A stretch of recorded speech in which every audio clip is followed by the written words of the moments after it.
6 at 3. Hello, everyone, and welcome inside the News 6 newsroom for News 6 at 3 o'clock. It is your only newscast at this hour with a lot of breaking news. It's a new day, a new week, a new month, but the stories continue. I'm Ginger Gadsden. Yeah, pretty crazy weekend, too, news-wise. My name is Matt Austin. Glad to have you with us. You might have seen earlier on our air as President Trump is touting those strikes in Iran as a major success. So let's give you the latest that we're hearing about this. Military leadership says within the first 24 hours alone, U.S. and Israeli forces hit more than 1,000 Iranian targets, and there are plans to strike even more targets over the next several weeks. Speaking to the media earlier today, President Trump said time had run out for Iran to agree to end its rapidly and dramatically growing nuclear program. This was our last best chance to strike what we're doing right now and eliminate the intolerable threats posed by this sick and sinister regime. Destroy Iranian offensive missiles, destroy Iranian missile production, destroy their navy and other security infrastructure, and they will never have nuclear weapons. So the president said they initially planned a 5-week operation, but they're prepared to go longer than that. Secretary of War Pete Hegseth said while there are no U.S. boots on the ground in Iran now, he declined to rule it out. Meanwhile, Iran is launching drones and missiles at allies that host American bases in the Middle East. While the U.S. has intercepted most of them, the Pentagon said 4 U.S. service members have been killed so far. They also expect to take more losses. The House and Senate are scheduled to get an all-members briefing tomorrow, where discussion is expected to include a war powers vote to try to limit further military action without congressional approval. New polling suggests most Americans disapprove of U.S. military action in Iran, and a majority think a long-term conflict is likely. Here's a look at some of that polling. 59% say they oppose the decision to strike Iran. More than half also believe the conflict will drag on for an extended period of time. 60% think President Trump doesn't have a clear plan for the situation, and he should seek congressional approval before any further actions. Now, our dollars and cents correspondent Donovan Myrie will join us in about 30 minutes to talk about how this conflict will be impacting your wallet. Here's a look at the Dow. Really not much impact on the markets right now. The Dow remains just about flat at the moment, up 14 points or 0.03%. People always wonder about gas prices. Now, domestically, the U.S. does not import any gas from Iran, but there is an area there that they control or can have an impact on that can have an effect on global prices. Yeah, whenever you have that geopolitical tension, it's never a good thing, especially, and it's so soon within this strike to know the long-term results of what would happen with the markets and, of course, also with gas prices. Yeah. All right, closer to home now, a legal team for a man accused of shooting and killing someone outside an Orlando nightclub or club is asking a judge to set bond. Your Orlando community correspondent Mike Valenti has more, as both sides are expected to take a look at some evidence. So we're going to be in court this afternoon in Orange County for a hearing related to a case that has garnered a lot of attention. This is the fatal shooting outside the nightclub Savoy, Orlando, late last month. Remember, we told you that John Gabriel Borja Gil de la Madre was charged with second-degree murder in the shooting death of 33-year-old Julian Cruz. Now, this hearing will address Borja Gil de la Madre's attorney's motion to request bond. So far, Mark O'Mara's client has been remanded to the Orange County Jail without bond, but O'Mara is arguing that this was a self-defense case and that his client is entitled to a reasonable bond. And this hearing will be pretty interesting because we're expecting to see surveillance video from a nearby business that apparently captured what led up to the incident and the incident itself. I spoke to O'Mara yesterday. He said this video is grainy, but he called it compelling. Meanwhile, there is still a memorial outside Savoy, Orlando, as people continue to pay tribute to Julian Cruz. We're going to be in court this afternoon, and we'll bring you the latest later tonight. That video is always a game changer. For sure. Well, an argument at a basketball court ended with one person shot and another person facing some serious charges. Let's tell you a little bit about what happened. Orange County Sheriff's deputies were called to Shadow Bay Park just before 3 yesterday afternoon. They found a man had been shot. A park employee says the man was arguing with another guy near the court. A crowd tried to break up the fight. That's when one of the guys in the fight left, went to a car that was nearby and grabbed a black bag from it. The two continued to argue when witnesses say the man pushed the victim and then shot him in the stomach. Deputies identified Byron Southward as the suspect here. He was arrested for aggravated battery with a firearm.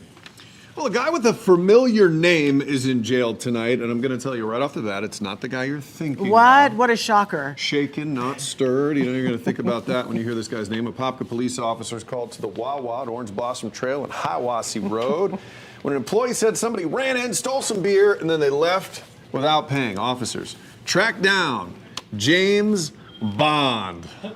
There he is. He had an open can. A store employee confirmed he was the guy who took the beer.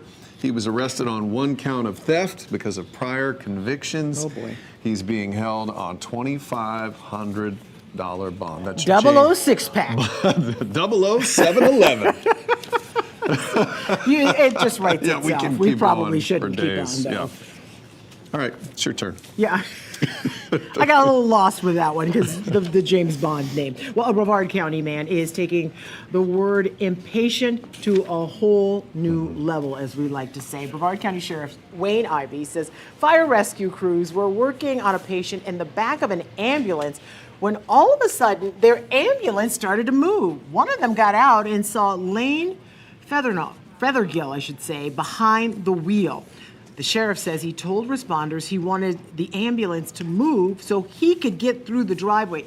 This is an ambulance. I just want to point that out. I think I have Actively working on a person. patient. Yeah. He then hopped in his car, sped off, hitting a paramedic in the leg. He's facing grand theft auto and burglary charges for this one. You cannot make this stuff up. Crazy. I always tell my kids when we're waiting in traffic, if there's an accident or something, maybe somebody up there is most likely having a worse day than you. You should probably just lay back. Yeah, and be glad it's not you. Don't move the ambulance. Yeah, all right. Well, a tax hike may be coming to Orange County voter ballots. So right now, the Orange County Board of Commissioners talking about possibly putting an infrastructure surtax on the November ballot. 4 years ago, voters rejected a similar one, but the new proposal would also fund land acquisition for environmentally sensitive lands, parks, trails, and outdoor recreation, and stormwater management on top of transportation infrastructure. Leaders say adding those issues that voters care about may help get the tax passed, but some people we spoke with are split about it. We do desperately have a need to improve our infrastructure, our mass transit in Orange County, because we are growing every single year. They had taken so much money out of the taxpayers. Every time is something different. When it's not for the transportation, the buses, it's for anything else that they dream about. Your Orange County community correspondent, Jana Manahalal, is at that commission meeting right now listening to the discussion. She will have an update for us coming up at 4 o'clock. Maybe the county planning for a cut in property taxes that That's could always happen a in big the talker, November. and that's gotten a lot of people very interested. These are the exact areas where that money would most likely come from if voters did approve that in November. Well, Central Florida High School cracking down on something they call a growing problem. We're hearing about this issue at high schools all over Central Florida. It's that vaping. Melbourne High School's principal says starting today, handheld metal detecting wands will be used to search students. This comes weeks after the principal announced the school will be closing 4 of the 11 bathrooms at the school to reduce opportunities for misconduct. Parents at the time told us they feel it punishes students who follow the rules rather than addressing the root problem. So now when kids go into school, they're going to have this wand, not checking for guns, but checking for vapes. Well, there's already some would say a disruption if the kids come in their metal detectors at the door already. Where else are they going to put them? It takes time. Yeah, it really does. Okay, speaking of disruption, it's almost that time again. I can't believe we're talking about changing the clocks once again. I just finished all of the clocks in my home from falling back. Daylight saving time begins in the early morning hours on Sunday. You know, we say at 2 o'clock, set your clocks back. Wake up and do it. It's the topic of our poll today. You can take out your phone, scan the QR code you see right there on your screen, and take the poll. It'll take you right to clickorlando.com/react where you can weigh in. We want to know, do you want year-round daylight saving time, standard time, or keep changing those clocks. I kind of know where this one's going. I'm trying to see what it says. Tiny Daylight words. saving time. Yeah, it says 16. Thank you for bringing that full screen again. That's 69% of you are saying that you want to just keep daylight saving time. All right, very interesting. I don't like losing that hour is what I'm telling you. Oh, I know, it's brutal. Well, some permanent traffic safety improvements are coming to a shopping center. Will it help things? We're going to talk about that after the break. Yeah, we certainly are. And a Florida airport is making headlines about something they would like to see change. I would also like to see this change.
Hey, we like to take you for a look at what's happening live across the country. This is in New York City. First Lady Melania Trump taking the gavel as the president of the UN Security Council. She's set to talk about education's role in advancing tolerance and world peace. It's a change that could impact your next drive around the Oviedo Mall. I'm your Seminole County community correspondent, Mark Lehman, and on Monday, city leaders are voting on a plan to install permanent stop signs to the intersection of Oviedo Mall Boulevard and Dovera Drive. People living in the area say the temporary plan has led to some dangerous situations and hope this new project will improve safety. But I would love to get rid of this eyesore that they've got, the Bob's barricades and the 17 stop signs. It's ridiculous looking. For more than a year, drivers have been seeing bagged up traffic lights, barricades, and several stop signs at Dovera Drive and Oviedo Mall Boulevard. It was a temporary fix after corrosion ate through a post in one of the signals. Now the city appears to be moving forward with something more permanent. What do you think about this plan? Well, I just think that if they leave the stop signs, what we notice all the time is people just run the stop signs. They just run the stop signs. On Monday, the Oviedo Council is voting to approve a $133,000 project removing the old traffic lights and installing highlighted solar-powered stop signs. Something is lighting up. People take notice of that more than just a stop sign. The city deciding to stick with stop signs after they tell us an analysis showed there was low traffic flow through the intersection. I would say it's not. It's very busy, and it's going to be busier if they continue building in this area. People we spoke with have concerns the stop signs won't be enough to keep up with the area's growth, but as the plan appears to be moving forward, they hope drivers will pay more attention. We just keep our eyes open. Yeah. Just keep our eyes open for cars running the stop signs. Now, the city has not laid out a timetable for how long this project could take. Commissioners, however, will be voting to approve the plan during their meeting that's set for 6:30 tonight. In Oviedo, I'm your Seminole County Community Correspondent, Mark Lehman, News 6. All right, from automobiles to airplanes, a Florida airport made national headlines when they announced that they were going to issue a new directive, and that is no PJs at the airport. While they stressed you will not be dragged out of the airport for wearing PJs, our social media sleuth DJ says a lot of you are talking about it.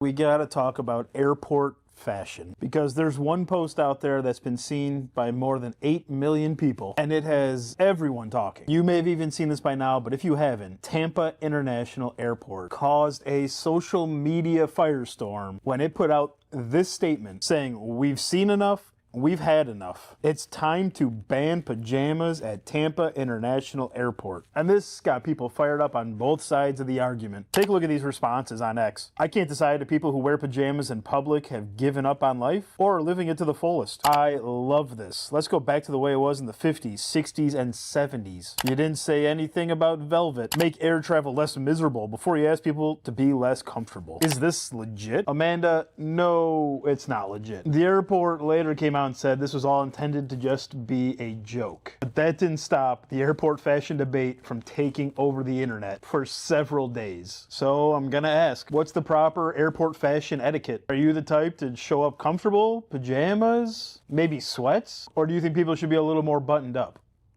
Yeah, I don't need you to wear a three-piece suit, but I do need you not to have stained pajamas. And that doesn't say stained pajamas. It People doesn't get matter mad because others wear PJs. I want kids in their pajamas because I want them to be comfortable. Or if you just had like some kind of surgery. That's it. That's it. Those are the only people I want in pajamas. It's not the country club. It's not Sunday church. And while we're Show on up the how topic, you want. It doesn't impact keep me. your flip-flops at home and your Crocs. Oh, not now at we the can't. airport. We can't wear flip-flops. You know who's wearing them then. Your Florida answer guy. just Every told. Florida guy wears flip-flops. Hey, after the break, the recall pet owners need you to know about. And the 30 years of fun that is more profitable now than ever before.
I'm News 6 anchor Louis Bolden. A popular card game celebrates a milestone and an urgent alert for pet owners. Let's get over to Maribel Aber in today's Money Matters. And Maribel, a recall involving cat food is actually growing. Yes, Louis. So a cat food recall issued a couple weeks ago has been expanded. Go Raw added 2 more lots of its Quest frozen chicken recipe cat food to the recall. The company also decided to pull all of its Quest branded cat food from shelves. Now, the problem is the food was found to be low in thiamine. That's an essential nutrient that can sicken cats quickly if they don't get enough of it. Pet owners have to be careful. And Pokemon is celebrating a milestone. It's been 30 years since Pokemon first launched, Louis, and if you haven't caught them all by now, you probably won't. The so-called Pocket Monsters phenomenon started with 2 video games released for Nintendo's Game Boy system in Japan back in 1996. What's been called the world's highest-grossing media franchise reached the U.S. A couple years later, and when it did, it came with video games, trading cards, a television cartoon, and later, the mobile game Pokemon Go. More than 75 billion trading cards have been produced over the years. Louis, those cards can reach some crazy values, depending on the grade and rarity. For sets, we're talking like 6 figures. Listen, and 30 years, gosh, I guess we're all getting old. Maribel, thank you so much. And remember to get the latest money and consumer news anytime. Just head to clickorlando.com. Yeah, it used to be sports cards when I was a kid. Now people collect these Pokemon cards and they go for millions sometimes. Yeah, but do they get bubblegum pieces with it? Yeah, No. that's the important thing. You're That's right. right, That yeah. old stale bubble gum that you would get. I So remember that. 3 Chews, the flavor's gone. It was like cardboard. Still to come, the road work that needs to be done to fix a road that's having some real issues in one of your communities. Yeah, and coming up on the news at 4 o'clock, the important water testing being done to make sure an important natural resource is protected. Coming up in the morning, protecting your privacy, the new bill that aims to discuss where you can be recorded. Plus, tiny homes are a trend, but they're also a new frontier for crooks. What you need to know to protect your money. Join us for News 6 Morning starting at 6.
Hey, welcome back to News 6 at 3 o'clock. Of course, the big headline over the weekend, the U.S. bombing of Iran, significantly weakening the system over there, more than 1,000 targets. But a lot of people wondering, what does this mean for my wallet? So we brought in our dollars and cents correspondent. This is Donovan Myrie. Thanks for joining us. Thank you for having me, sir. And if you looked at the markets today, the Dow pretty much even, unfazed by this. Why would you say that is? I don't know.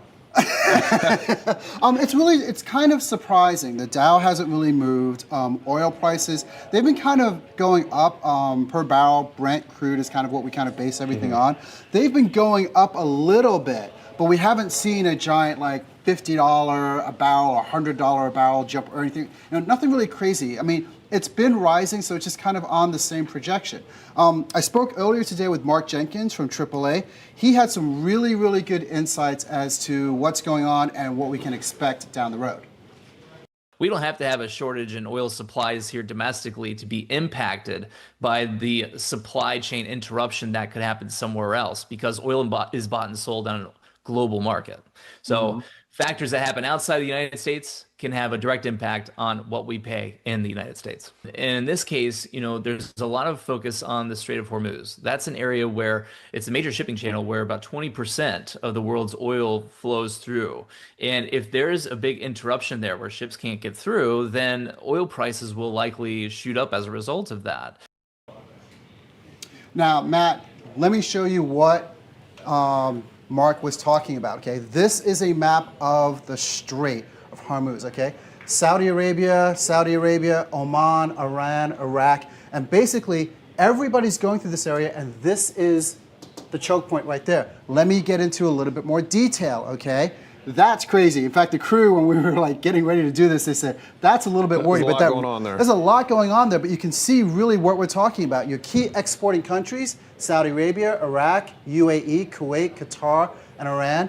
We talked about Oman. They don't export as much oil. They're more liquefied natural gas, LNG, but they still use that area. The strait is not closed, okay? So it's not closed. There's still traffic going through. Here's the big problem. Insurance. You've got these tankers going through, and the insurance companies are like, it's going to cost you 2 times, 3 times for us to insure you, because you're in the middle of a major, major campaign. So that goes up, the price to ship things goes up, and so the price of gas. We're not seeing it yet, okay? As with any of these things, you see it happens, and it seems like Florida markets react instantly. Yeah. Okay? We haven't seen it yet. By tonight, you're probably going to see a jump in prices because there's always a Monday jump. The question is, will it jump more during the week? And this is just one problem. Mark was telling me there are 3 other factors we have to consider. I don't get to tell you. I get to tell the audience at 5 about that. Okay, sounds good. Well, we will check in then. That's what we call a tease in the business. But very important, our domestic production of oil really is 65 to 70%. A lot of it, big majority from Canada, 0 from Iran. Yeah, they don't do a lot of oil. They do about 5% of the world market. The big problem again, China. Yeah, and that's right. Yeah. China takes, I think, like 90% of Iran's oil or something like that. The big problem again, it's not that Iran is not producing the oil, it's the oil's not getting out because of that choke point there at the strait, okay? So it's one thing to say, oh, we're shutting down the oil production, but in the course of this campaign, we're also shutting down the big choke point. And one more time, 20% of all the oil in LNG comes through that area. As that graphic says, about 20 million barrels a day. Okay. And we're not going to feel it right now. We'll see how it goes. Eventually. And it all depends on how long this lasts for and everything. Donovan Myrie will have more information from you coming up at 5 o'clock. Right now, let's send it back over to Ginger. All right, thank you guys. Some people who live in Marion County are trying to hold a company accountable after a fire there last month sent potentially toxic smoke into the air. A class action lawsuit has now been filed against CSX Transportation after their railroad ties caught on fire in Dunellen. News 6's Mike Valenti breaks down the lawsuit and what we're expecting to learn from the city tonight. Well, there's been heightened attention paid to the removal of tens of thousands of railroad ties that caught fire in Dunellen last month. We're monitoring a legal battle that is brewing. We're here to get this fixed. We are here to get this worked out. That is Craig Camuso, in charge of CSX Rail's cleanup efforts. CSX is one of 3 defendants named in a draft complaint that the city of Dunellen and Marion County are expected to move forward with. So yeah, I'm angry. I'm angry as hell about this. We knew this would happen. We were after you to get this stuff out, and you dragged your feet to get it out. Frustrated residents in Dunellen have been pushing their elected representatives to act. I don't need a sample. I can feel it in my lungs. My daughter can feel it.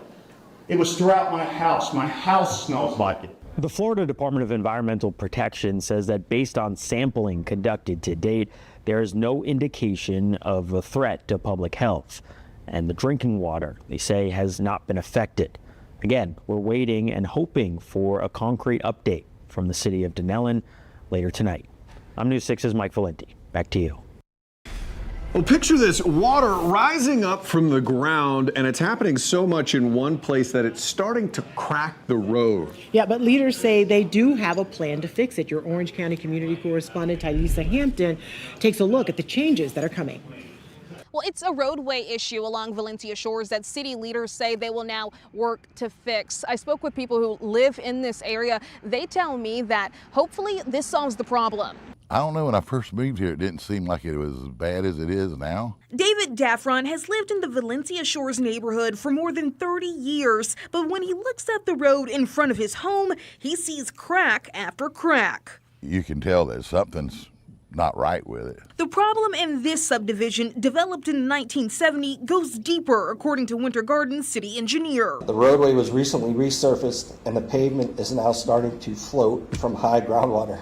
And then when the cars go down the road, the underlaying sand under the road and the base for the road seems to come up through the cracks. And then we wind up getting more cracks in it. Normally, pavement can last up to 20 years, but Jim Monahan says just 1 year after resurfacing, the pavement has already begun to buckle and slide. The old pavement allowed the water to drain through the cracks in the pavement, and the new pavement is crack-free, and therefore the water has come up underneath the pavement. After hearing concerns from residents, the Winter Garden City Commission voted this week to approve spending just over $157,000 to install roadway underdrains. The underdrains are a perforated pipe that runs on the side of the roads. It's probably going to take us a month to get that installed, and then it'll take the groundwater and keep it low. David says he's glad the problem will soon be addressed, but he still has concerns. I'd hate to see them come in here and just, have to rip a lot of stuff up to fix it. City officials say not all the pavement will need to be removed. Crews will replace the section of the thin asphalt coating underneath, but no one should be cut off from their homes during the work. We're also following up on more questions next week. Reporting for News 6, I'm Tylisa Hampton. Sounds like a pretty expensive problem People there. just want it fixed, Hopefully though. they can get it figured out. Well, former Central Florida college football player died over the weekend. It's a sad story that took place in another state. Colorado quarterback, he's a current Colorado quarterback, Dominique Ponder, died in a car crash Sunday morning. State troopers called to that crash around 3 a.m. His car lost control on a curve, hit a guardrail, then an electrical pole before then rolling down a hill and catching on fire. He died at the scene. Investigators say right now it does look like speed played a role in that crash. Before playing in Boulder, Ponder played at Bethune-Cookman in Daytona Beach. He was just 23 years old. BCU posted on social media last night their thoughts are with his family, friends, and teammates. Such a young man. Yeah. Well, a South Florida man is in some serious trouble, and it's all because he made a threat while he was on a plane. We all know not to do that. The Broward County Sheriff's Office says deputies were called to the Fort Lauderdale Hollywood International Airport just before 10 yesterday morning. Investigators say that guy you see right there on your screen, his name is Robert Albanese, he's 76 years old, was on a plane when he made a bomb threat. The plane was evacuated as a precaution and searched with a canine. Thankfully, nothing was found. He was charged, though, with false reporting a bomb and criminal mischief and has since posted bond. That's one of the quickest ways to get tased right there. Yeah, Say bomb on an airplane. Sometimes laws are passed with one purpose, and they have to go back to the drawing board and tweak these things. It looks like it's happening with one law. I reported on this just a few months ago. It was at the end of last year. A new Florida law made changes to the license plates on your car. Oh, boy. Making alterations to license plates would be treated as a crime. But there was a lot of back and forth, especially if the license plate frames would be okay. So a proposed bill is looking to clear all of this up. HB 543 specifically says frames are okay as long as they don't cover your plate number or that registration decal in the top right corner. The bill just passed the final committee last week. Now it's ready for a full House vote. It covers a bunch of other stuff on the roads, by the way. You can check out that nearly 30 new on the laws article at clickorlando.com. Yeah, I know you did a good job trying to clarify it, but before that story aired, it was as clear as mud because every time we got an explanation about, is this legal, is this not legal, can I have this, can I get stopped, who's responsible? Even after that story aired, officials came out and said, oh no, well, we disagree. I don't know. Hopefully they can figure it out. Hopefully. Yeah. Well, a major legal case in the music industry began today. Jury selection is currently underway in the Department of Justice versus Live Nation Ticketmaster. The DOJ says a ticket platform and their concert promotion created a monopoly when they merged back in 2010, and it uses its dominance to hurt competition and increase ticket prices. Live Nation and Ticketmaster deny the claims. If the DOJ wins the case, it could ask a judge to split up the two companies. The trial is expected to last at least a month, but a lot of people are interested in it, and especially a lot of performers. You see Taylor Swift's name that was the up one there. that really tipped it over, yeah, right? it made a lot of people so upset. You couldn't even get your hands on tickets. It was on sale immediately and then sold Just out gone. in an instant. Yeah, somebody's making a lot of money. Somebody on is, those it's things, not that's for us, sure. yeah. Well, it is a really incredible day out today, but we are expecting some rain in our 7-day forecast, and it's much needed. Yeah, plus the new and safer way to get you outdoors. Your Monday evening traffic alert. Just make sure you're paying attention if you're cruising out in Daytona. Obviously, a lot of bikes still out and about. Plus, construction still going to be active. I-4 east and westbound out here between the Florida Turnpike and 528, and then out by the airport by 528 and Goldenrod. Also, I got a closure for you. Southbound and northbound. They have been alternating through the weekdays what gets shut down out here along the Florida Turnpike just south of US 192. Do make sure you're paying attention. They will have detours set up. I'm Trooper Steve with your News 6 traffic alert. Drive safely. I'll catch you in the morning. This portion of the news is sponsored by Bill Ray Nissan Longwood. We do it the right way.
Let's take a live look out at the port. Look at all these people getting ready for vacation. We have the Sky Princess. I think I see the Disney Wish there, maybe the Explorer of the Seas. Perfect day to leave on a cruise. I'm a little bit jealous of those probably 15,000 people out there right now. We have meteorologist David Nazario joining us in the studio. So tell me what's going on. Why is everything looking so nice right now? Spring's officially here. I've been talking about it for the last couple weeks, and it looks like that pattern is finally settling in overhead. Got some dry air doing some work on the atmosphere here locally. You can see it down there over the southern half of the peninsula. That's going to keep conditions fairly tame throughout the week. But what the water vapor doesn't quite show you are the winds that we have down where we can feel them. Now, first of all, temperatures outside right now definitely feeling very spring-esque, and you can kind of see those same winds I had just mentioned kind of helping to modify the temperatures a little bit right along our Atlantic coast. There's a bit of a difference there where you can see Brevard, Volusia, and Flagler counties coming in the mid to upper 70s, whereas we're dipping into the 80s as we quickly approach the warmest part of the day. And then look at these dew points here. Really helps to show exactly what our low-level winds are doing in comparison to where the dry air was on water vapor. And this is where I think our fast-moving showers are primarily going to hang out as we go through the rest of the week ahead. And then we switch over to the winds. You can see that clear easterly flow running perpendicular to the Florida peninsula, and that's what's going to help to keep our temperatures right along the coast fairly modified, fairly cozy, if you will. And as well as that, we've got the rip current risk down to about a moderate risk at this point in time. Yesterday was a high risk as those winds were more amped up. Today down to a moderate, but still 2 to 4 feet of surf expected, so be careful out there. We all know that the beach is looking a lot more pleasant right now. And then finally, here's a look at your forecast lows for tonight. Upper 50s, low 60s. I really do think outside of something I'm watching for late next week, we won't talk too much about that right now, but this is going to be the pattern we hold for much of the month of March. And in fact, when you look at the temperature outlook, getting into at least the midsections of the month, as that subtropical ridge and area of high pressure kind of wiggles back and forth over the western Atlantic to directly over the southeast U.S., we're going to be looking at more consistent, warmer days. It seems like we had to buy a 70-degree day sometimes during the months of January and February. That really isn't going to be the case here for the month of March. We're actually going to be seeing a lot more persistent 80, 82, 83-degree days. In fact, later on into the forecast for this week, you look at this temperature trend here, and we're going to be flirting with the mid to upper 80s. We kind of knocked them down a little bit for Friday, Saturday, and Sunday, pending, again, the position of that high pressure. But that remains to be seen. We do also have our lunar eclipse for early Tuesday morning. It's going to begin overnight tonight between the hours of about 2 to 4 a.m., and then it'll peak just in time for sunrise. So if you are an early riser, make sure you look up. You're going to have the opportunity to catch a total blood moon as it begins to move out of that total lunar eclipse phase and begin to, fall off as the sun comes up. And also, speaking of sun, we're about to lose some sleep, unfortunately. Only 6 days and counting until daylight savings. We spring the clocks forward, which I'm personally not looking forward to. It took me quite a while to get used to just turning the clocks back in November, I believe it was. But this is coming right at us with as fast as time is moving along. So we'll go ahead and tie everything into a nice bundle. Take a look at your 7-day forecast. Rain is actually in the mix for the next 7 days, and it's all thanks to that stubborn, I'll call it spring high pressure off our east coast, helping to direct some much needed moisture towards us.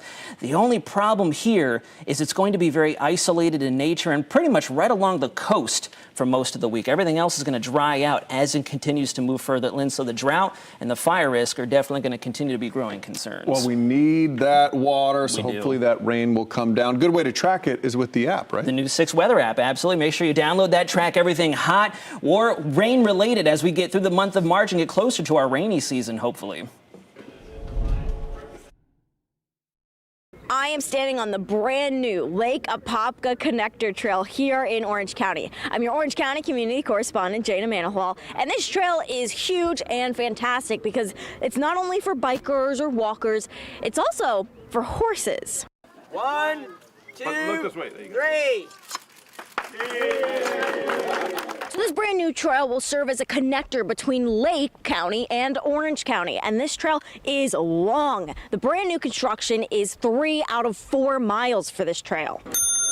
I've never seen so many bikers in one spot for a trail opening. I mean, this is a big deal. Well, you know, I will tell you, when we posted about this, we had 50,000 views. It was the most popular post I'd ever had. The biggest advantage of this trail is safety. Bikers tell me that they used to have to ride on the roads before this trail was open. That's the scariest section that you have to ride on, because there's no berm for us to get on the road. So we're riding on the white line, so you have the cars buzz right by you. All right, so this new bike trail is, of course, for bikers, runners, but also horses.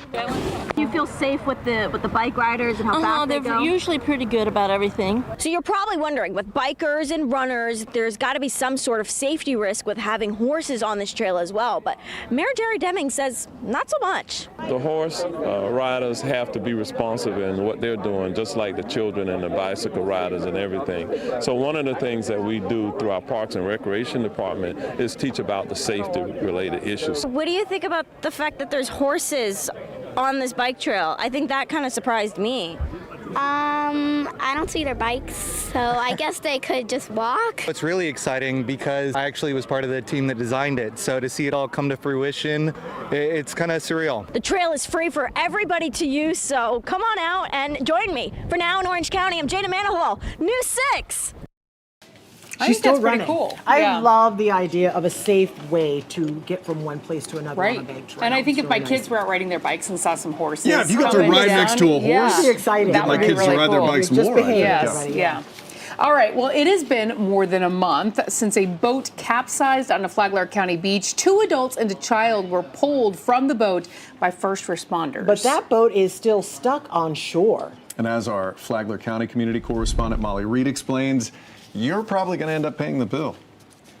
This beach sailboat in Flagler Beach has become quite the spectacle since it washed up a few weeks ago. People want to know where it came from. It reminds me of growing up and watching Gilligan's Island. We thought it was one of these small sailboats, but it's huge. It's one of these house sailboats. Turns out at beach, after a dramatic rescue, Flagler Beach firefighters had to make back in January, saving a family from it during a storm. The boat then washed up here on the beach, and the family who owns it has not shown any interest in removing it. The city wants it off the beach for safety reasons ASAP, though. The city hired a contractor, paying them about $42,000 to now remove the boat from the beach. Those contractors are now out here trying to figure out how they're going to get it off the beach over the dune and haul it to a landfill. There are a few options to recover at least part of the money, since the taxpayers are ultimately footing the bill for this. You can see more about those options and more about the dramatic rescue on this story coming up at 5 and 6.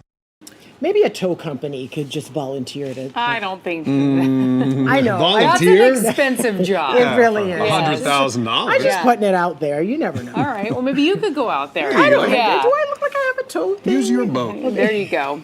We're going to be talking about another legal battle that is brewing. Any guesses what this one might be about? I already know, and it's crazy to me. It's weird. Yeah. We're talking about Buc-ee's, which, by the way, I still haven't been to a Buc-ee's. Are you kidding? Oh, that's crazy to me. I know. You're Sue not me. a Floridian. Sue me. Okay, do those two images look similar to you? No. Okay, well, Buc-ee's has filed the lawsuit in federal court against the owner of Mickey's, which is another company I've never heard of or been to.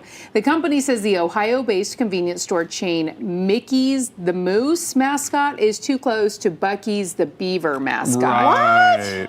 They're both animals. Okay. That's their ones. You don't Brown own animals. all these animals, Buc-ee's. So they're accusing Mickey's owner of trademark infringement, unfair competition, and seeking cancellation of several trademark registrations. Buc-ee's also says consumer confusion has grown since Mickey's rebranded from Mickey Mart. And it's gotten to the... I feel like Mickey Mouse should be suing if That's anyone's exactly suing. what I was thinking. If sense. anybody has a lawsuit. And yeah. it's gotten to the point some people online have asked if the two brands are related. Who is asking that question? All right. It feels like Buc-ee's is feeling a little threatened here, which I love Buc-ee's. I do too. We but, always stop by the Daytona Beach. I mean, if they start selling beaver nuggets, then maybe. Moose nuggets. Moose nuggets. That sounds worse. You guys just. We're the same people. Yeah, sadly. We could continue, but I think it's best if we shouldn't. move on. We have a lot of, as you know, we have a lot of big things here in Central Florida, like big Buc-ee's stores. course, which you can see from the side of the road. Of course, our theme parks. We have huge rockets, as well as, you might not have known this, the world's largest McDonald's. But there's something else big coming to the area. We'll talk about it.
Well, from K-pop demon hunters to Pokemon and, ice cream shaped like fruit. What are you even talking about right now? Asian culture, it has shaped trends worldwide. Okay, but a new store is looking to capitalize on the U.S. market, opening its largest location in the world right here in Central Florida. News 6's Christy Zizzo gives us a look inside.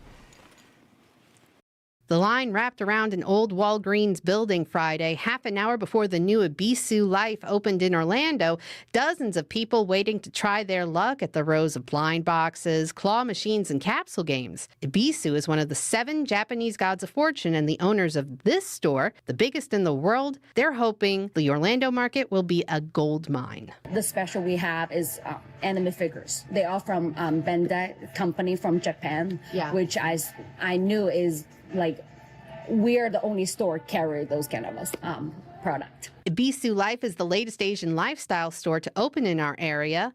H Mart Supermarket opened last year, and other stores in the area like Tiso Life and Miniso also opened. Miniso now has at least 7 stores in the Orlando area. Aside from the blind box toy craze, stores also sell products that go viral on social media, like Japanese and Korean beauty products, snacks, fruit-shaped ice cream, and housewares.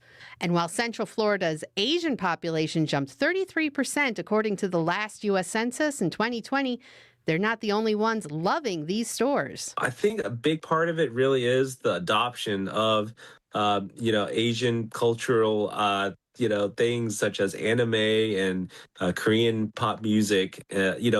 One of the biggest movies this past year was Demon Hunter, K-pop Demon Hunters, right? And so that really opened the market, really. We're very lucky. We're very blessed to live in Orlando, very diverse and very welcoming and opening to all sorts of cultures and experiences. So, Christy Zizzo, News 6. You right now, that's going to be a huge hit. That's it. So H Mart, we've talked about that. We haven't been there yet, but the challenge is they draw big crowds too. Yeah, traffic and finding a place to park. All right, we are getting ready for News 6 at 4 o'clock. Coming up, our Jana Manahalal is going to be talking about a new tax that could potentially be on the ballot in the fall. We're going to have that for you coming up. News 6 at 4 starts right now. Streaming on clickorlando.com and broadcasting live. You're watching News 6 at 4. The high school that closed a few bathrooms to stop students from vaping is now using metal detectors to catch students vaping as well. I'm your Melbourne community correspondent, James Sparvero. I'll tell you more about this new plan. Plus, leaders are talking about having you decide on a tax hike in the November ballot, despite the idea being rejected just a few years ago. But first, at 4, we are following breaking news. President Trump says it will likely take 4 to 5 weeks for the U.S. to reach its goals in Iran, but warned it could take longer. So far, 4 U.S. service members have been killed in action.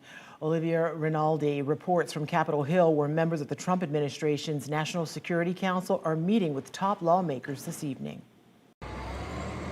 Crews sifted through the rubble of a police station in Tehran Monday as the U.S. and Israel continue to pound Iran with missiles. This was our last best chance to strike. In his first live comment since the military operation against Iran began, President Trump said the U.S. will take as long as needed to remove the threat of Iran's ballistic missiles and its nuclear program. We projected 4 to 5 weeks, but we have capability to go far longer than that. Iran and its allies struck back immediately. Smoke could be seen rising from the U.S. Embassy in Kuwait, and several locations inside Israel were also hit.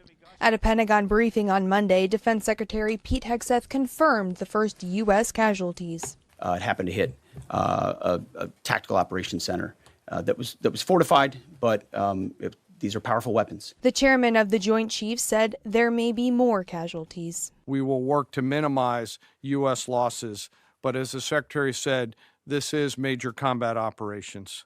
The Pentagon also confirmed that Kuwait shot down 3 U.S. F-15 jets in what they're calling a friendly fire incident. All 6 crew members survived. President Trump's GOP allies here on Capitol Hill have praised the U.S. military strikes on Iran, while some Democrats have blasted the administration for not consulting Congress first. There needs to be a plan, and we need to know what the objectives are, and we need to know what the long-term exit strategy is. The House and Senate are scheduled to get an all-members briefing tomorrow.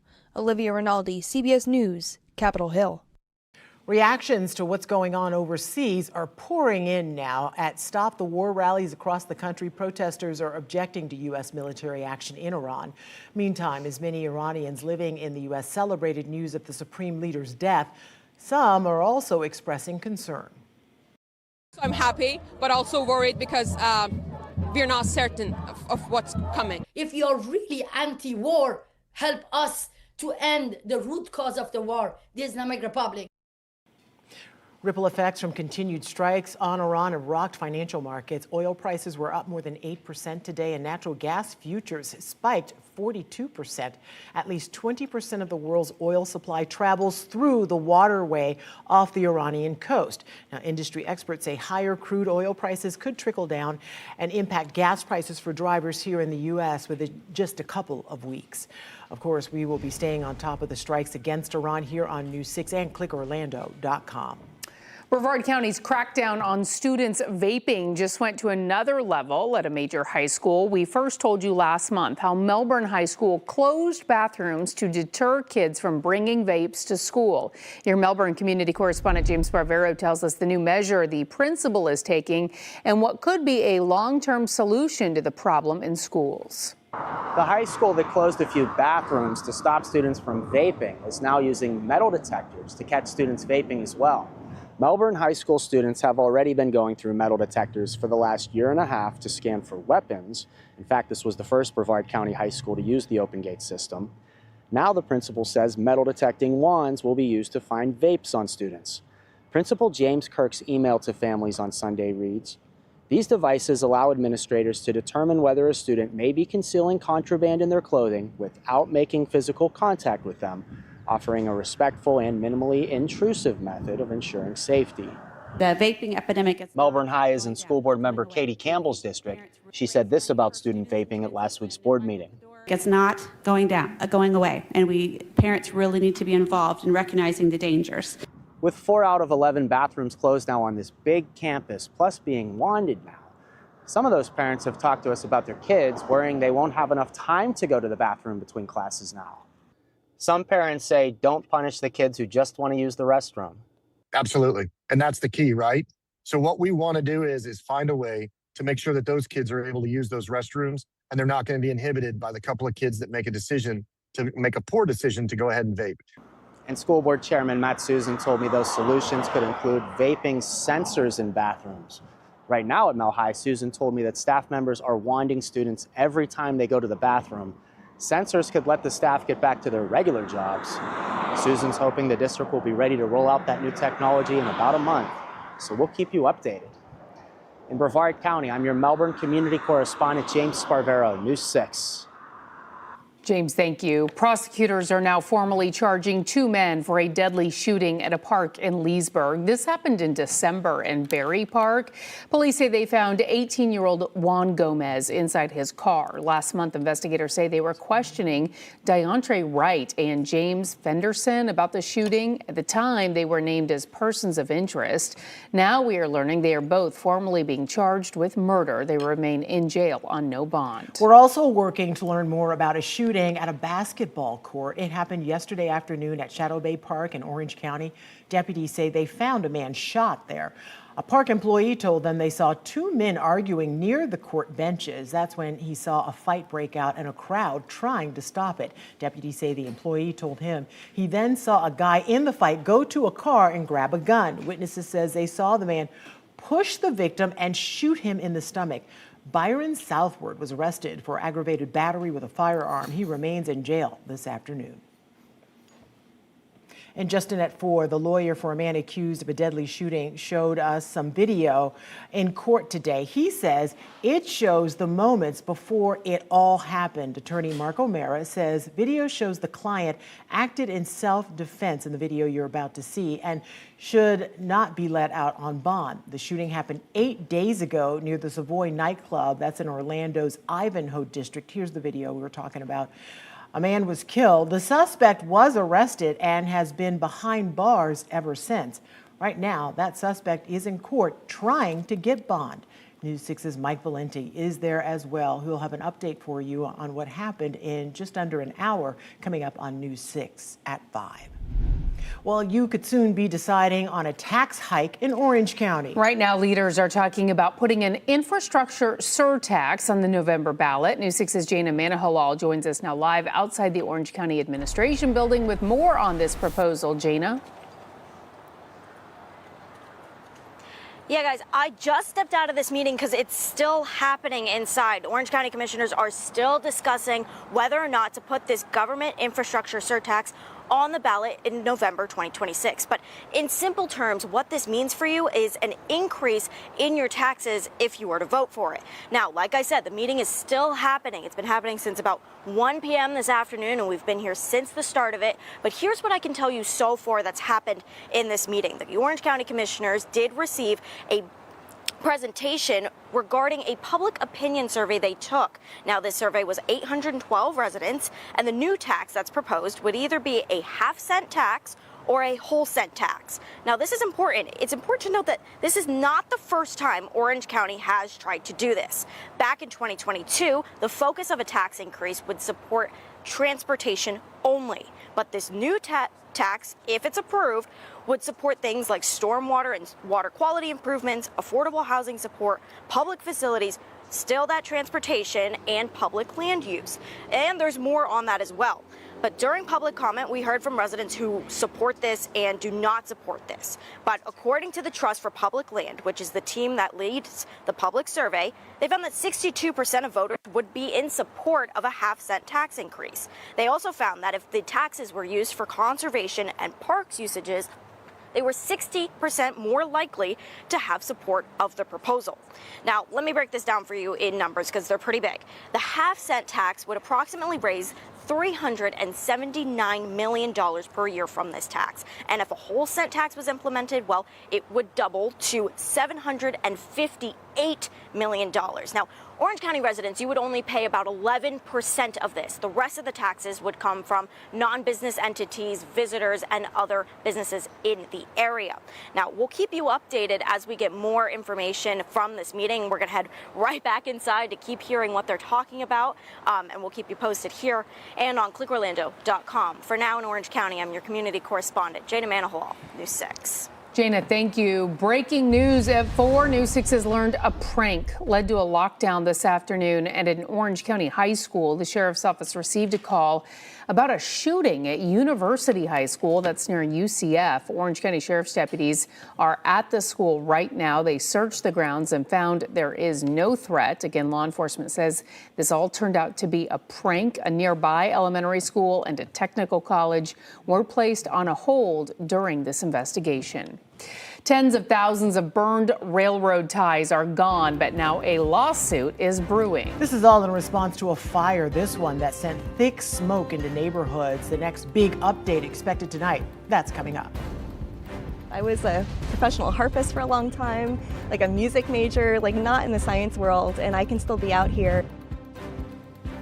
Florida's Wekiva River has federal protection, but keeping it clean takes a canoe, sensors, and volunteers. How these science outsiders are playing a meaningful role in research. That's next. I'll be honest, I'm looking at the Port Canaveral cam watching the Utopia of the Seas sail out. FOMO is hitting. It's a great week to get outside, get out to the beach. We're talking heat and the lunar eclipse when we come back. You're watching News 6 at 4 as we take a live look at our camera in Daytona Beach. We'll be right back.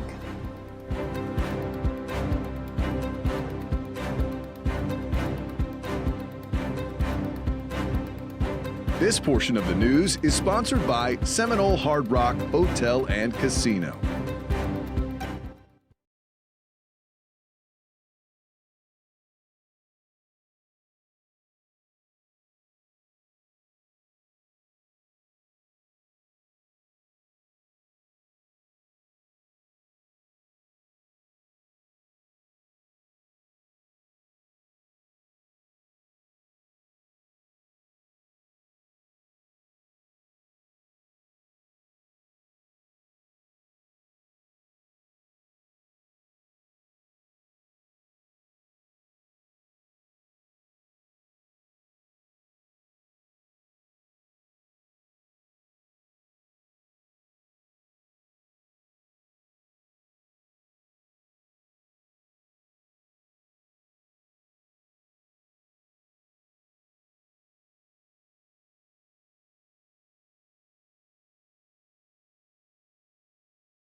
The Wekiva River is one of only 2 rivers in Florida with a federal designation called National Wild and Scenic. Yeah, that means the water quality is protected and preserved.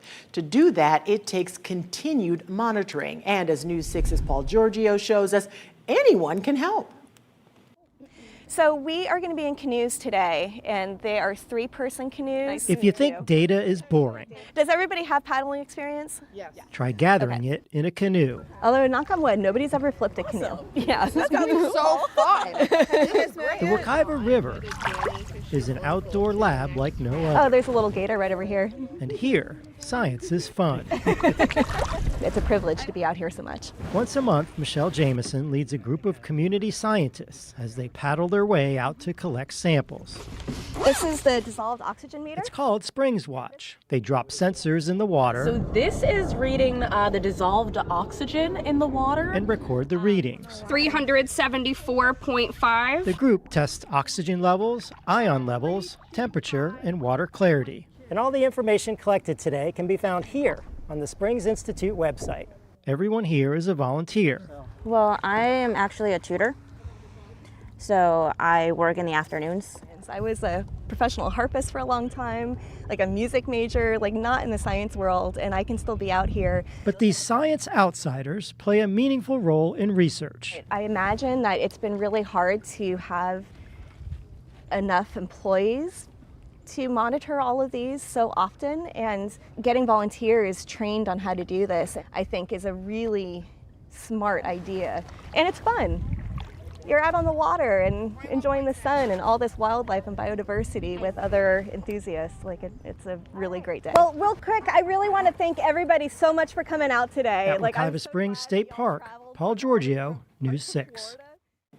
Love that. Wonderful. Yeah, exactly. And you can do it. The volunteers don't test for nitrogen, which is a significant source of pollution in the springs. But the good news is they haven't recorded anything alarming in their samples so far. And what a beautiful office My you have. gosh, yeah, it really is. So as Paul mentioned, you do not need to have a science background to volunteer, so there is hope for us, Ginger.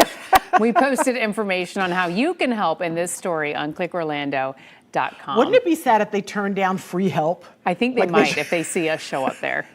But still, I'll just monitor the Ladies, volunteers. please don't. Please just leave. It's beautiful out there. David, you said you had FOMO. Looking at, is that Utopia behind you? I can see why you would have FOMO. That's the Explorer this season. If I have any Blues Clues fans at home, I'm about to be like, a Blueska-doo, we can too, and just go ahead and do the weather from on the ship right now. But it's a gorgeous afternoon out there. Spring weather has fully settled in, and honestly, I really do wish you could see me from a distance at the back of the ship there, like, hey, yeah, beautiful weather, we'll see you next time. This is what the temperatures are doing outside right now. Some coastal winds helping to moderate the temps right there outside along the coast. 76 right now in Port Canaveral. And then moving up towards the north to Daytona Beach. Notice we've got the lifeguard flying the red flag out there for the rip current risk out there. And there aren't very many folks in the water right now because, believe it or not, after the last couple of cold blasts we had during the months of January and February, the waters right off the coast are still a little below average, which is good news. Once again, in Volusia, about 76 degrees with that north-northeast wind cranking at about 13, gusting even higher than that. Humidity helps it feel a little warmer than what it is, and I do think that's going to be something we start to talk a little bit more about as we move through this month and especially into the month of April. Now, zooming us out, looking at the infrared, not a lot going on here because we have a lot of mid to upper level dry air right over the peninsula, but those low level winds are what's helping to bring in some moisture down towards ground level where we can feel it in the form of that mugginess. And as a result, our temperatures are also fairly warm as well. This is actually just a touch above where we should be for this time of year. Right along the coast, thanks to that onshore flow, you can see mid to low 70s for our northern counties, and we're finally starting to get a little bit of the heating of the day to take effect in Brevard. But then as we move into interior central Florida, we are all sitting pretty in the low 80s. And once again, taking a look at the big picture wind flow here, you can see we are now seeing those winds crossing the peninsula perpendicular to the way the land comes out, and that's what's going to help to kind of move in some very fast moving showers. Don't have the radar pulled up because they're nothing intense, but I am noticing some small blips of green just off the immediate northern Brevard coastline that may work in. On top of the showers, also tracking a moderate rip current risk. I know the lifeguard had the red flag up, but according to National Weather Service, moderate risk is in effect for 2 to 4 feet of surf right along the coast. And for the rest of the day today, the east-northeast component that we're seeing outside right now is going to remain persistent. A little less in terms of the wind speeds here in town, closer to Orlando. Away from the coastline, it'll be right along the coast that it'll feel just a note cooler with partly cloudy skies as a result of that moisture streaming in. Now, overnight, this is going to be the same graphic we pretty much see through the rest of the week, upper 50s, low 60s throughout the next 7 days. And we are going to begin a warming trend as we continue into the month of March. Climate Prediction Center shows above average temperatures holding command here in the eastern half of the United States. And our temperature trend does a fantastic job of showing that. You can see the mid to upper 80s really digging in as we get into Friday, Saturday, and Sunday. These were a little higher, kind of erring on the lower side of guidance for the time being, but it really makes you wonder when 90s are going to start popping up on your 7-day. It's also lunar eclipse night. It's going to begin between 2 to 4 a.m. this morning, and it will peak for us Central Floridians around 6 o'clock. Good news is it'll be a total eclipse by the time 6:30 rolls in, so you will be able to see it. Looking at our future cloud cover here, we should be pretty good outside of maybe Brevard between 6, 7 o'clock. Some coastal clouds, low-hanging clouds at that, trying to work in, but nothing too intense. Then finally, taking a look at your midweek update, Tuesday and Wednesday, about 30% chance of rain, fast moving. This is going to primarily be for our coastal counties, and they're going to dry out as they move inland. And then notice 82 for Tuesday, 83 on Wednesday, partly to mostly cloudy skies the closer you get to the coastline. But overall, folks, it's going to be a warm first week of March. Now, let's head over to your 7-day forecast. Your forecast is sponsored by Renewal by Anderson.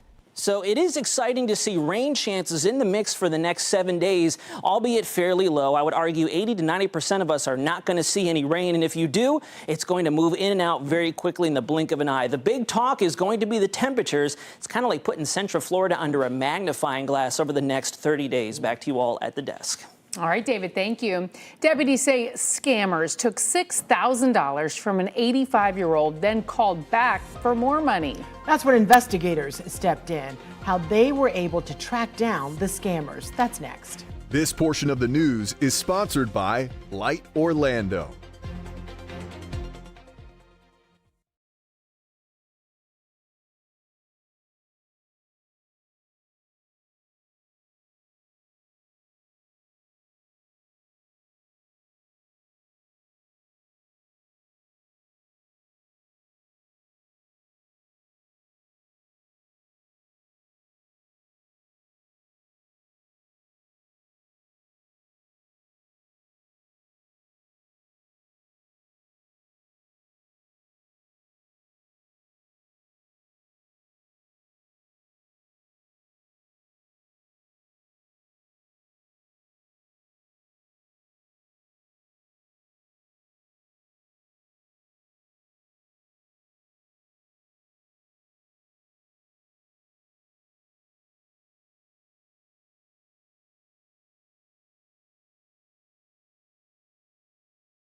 The Volusia County Sheriff is warning about a scam targeting seniors, and he's promising to hold the people behind it accountable. The sheriff says they were able to stop 2 men accused of scamming an 85-year-old out of $6,000. They say the 85-year-old man withdrew the money because he got a call from someone claiming to be the bank.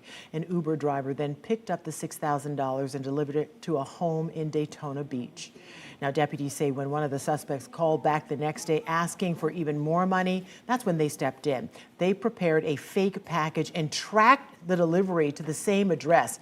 Deputies say 22-year-old Giovanni Newton accepted the package and they arrested him right on the spot. They say they also arrested 20-year-old Michael Shackerford. He's accused of dropping Newton off at the pickup site. Both now face organized scheme to defraud charges. They're already out of jail on bond. Detectives say the account that ordered the Uber is tied to similar scams throughout the country. They believe the group is based out of South Florida.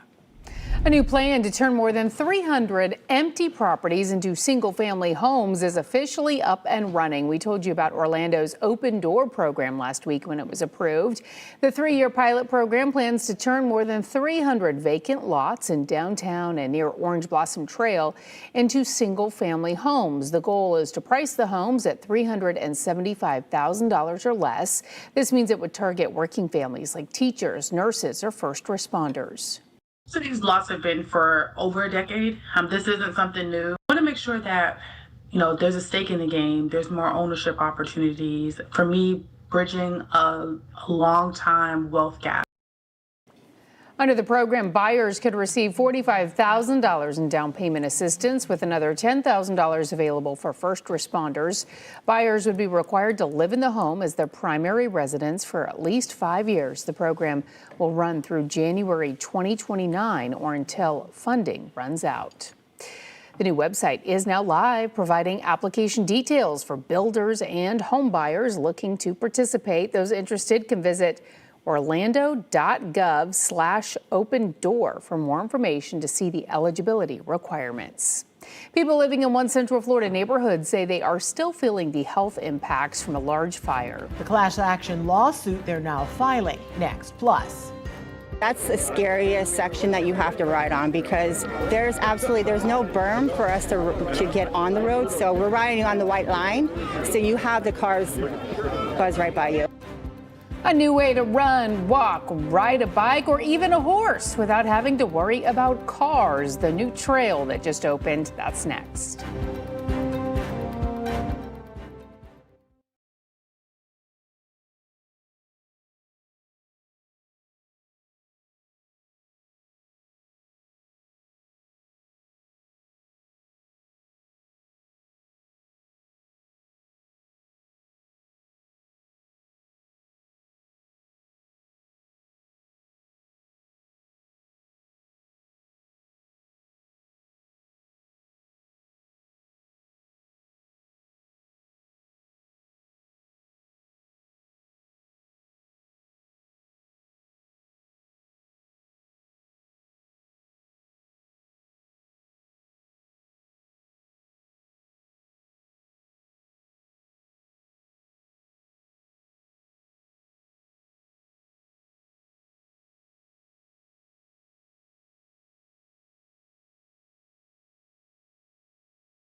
Welcome back. We are following several top stories right now. Yeah, starting with another prank that led to a school lockdown in Orange County. We heard about it just before 3 this afternoon. Orange County Public Schools says University High School received reports of a threat to campus.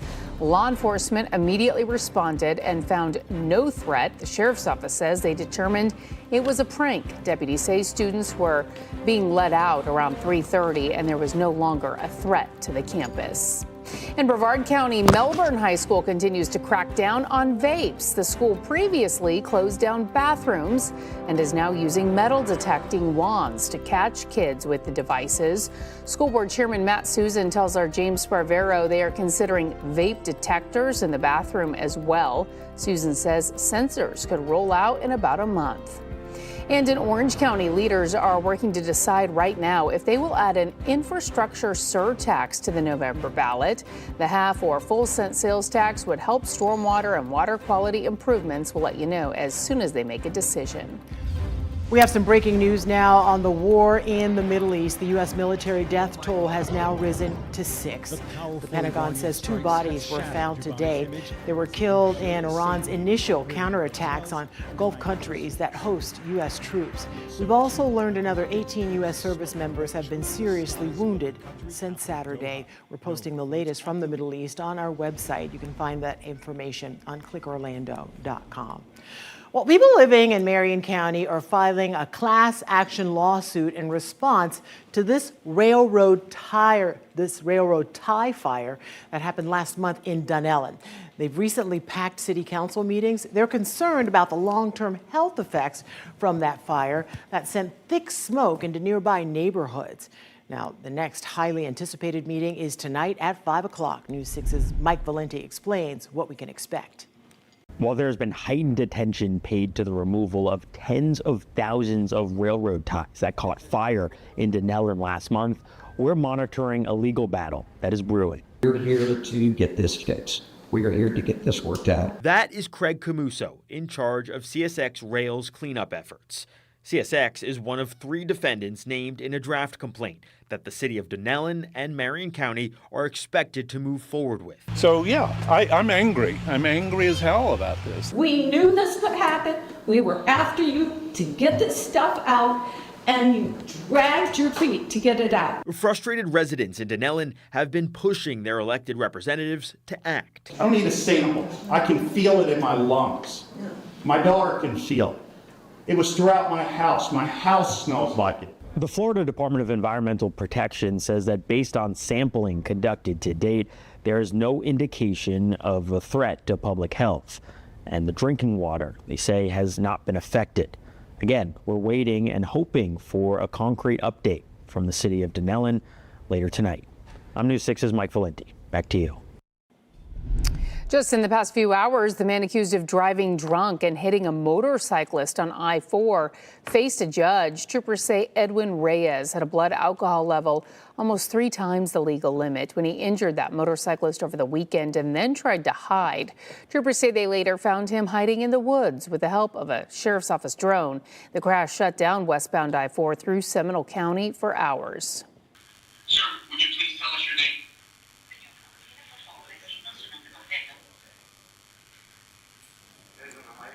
The judge set bond for Reyes at $78,000 and ordered him to wear a monitoring bracelet if he does post bond. Reyes is now facing several charges, including DUI with serious bodily injury and leaving the scene of an accident. The motorcyclist is in the hospital in critical condition. Now to concerns about pavement starting to float from high underground water. It's happening in this Winter Garden neighborhood, and now leaders are working on a solution to fix it. Your West Orange County community correspondent Talisa Hampton spoke with city leaders and those who live in the area about the road and the changes coming. Well, it's a roadway issue along Valencia Shores that city leaders say they will now work to fix. I spoke with people who live in this area. They tell me that hopefully this solves the problem. I don't know, when I first moved here, it didn't seem like it was as bad as it is now. David Daffron has lived in the Valencia Shores neighborhood for more than 30 years, but when he looks at the road in front of his home, he sees crack after crack. You can tell that something's not right with it. The problem in this subdivision, developed in 1970, goes deeper, according to Winter Garden's city engineer. The roadway was recently resurfaced, and the pavement is now starting to float from high groundwater.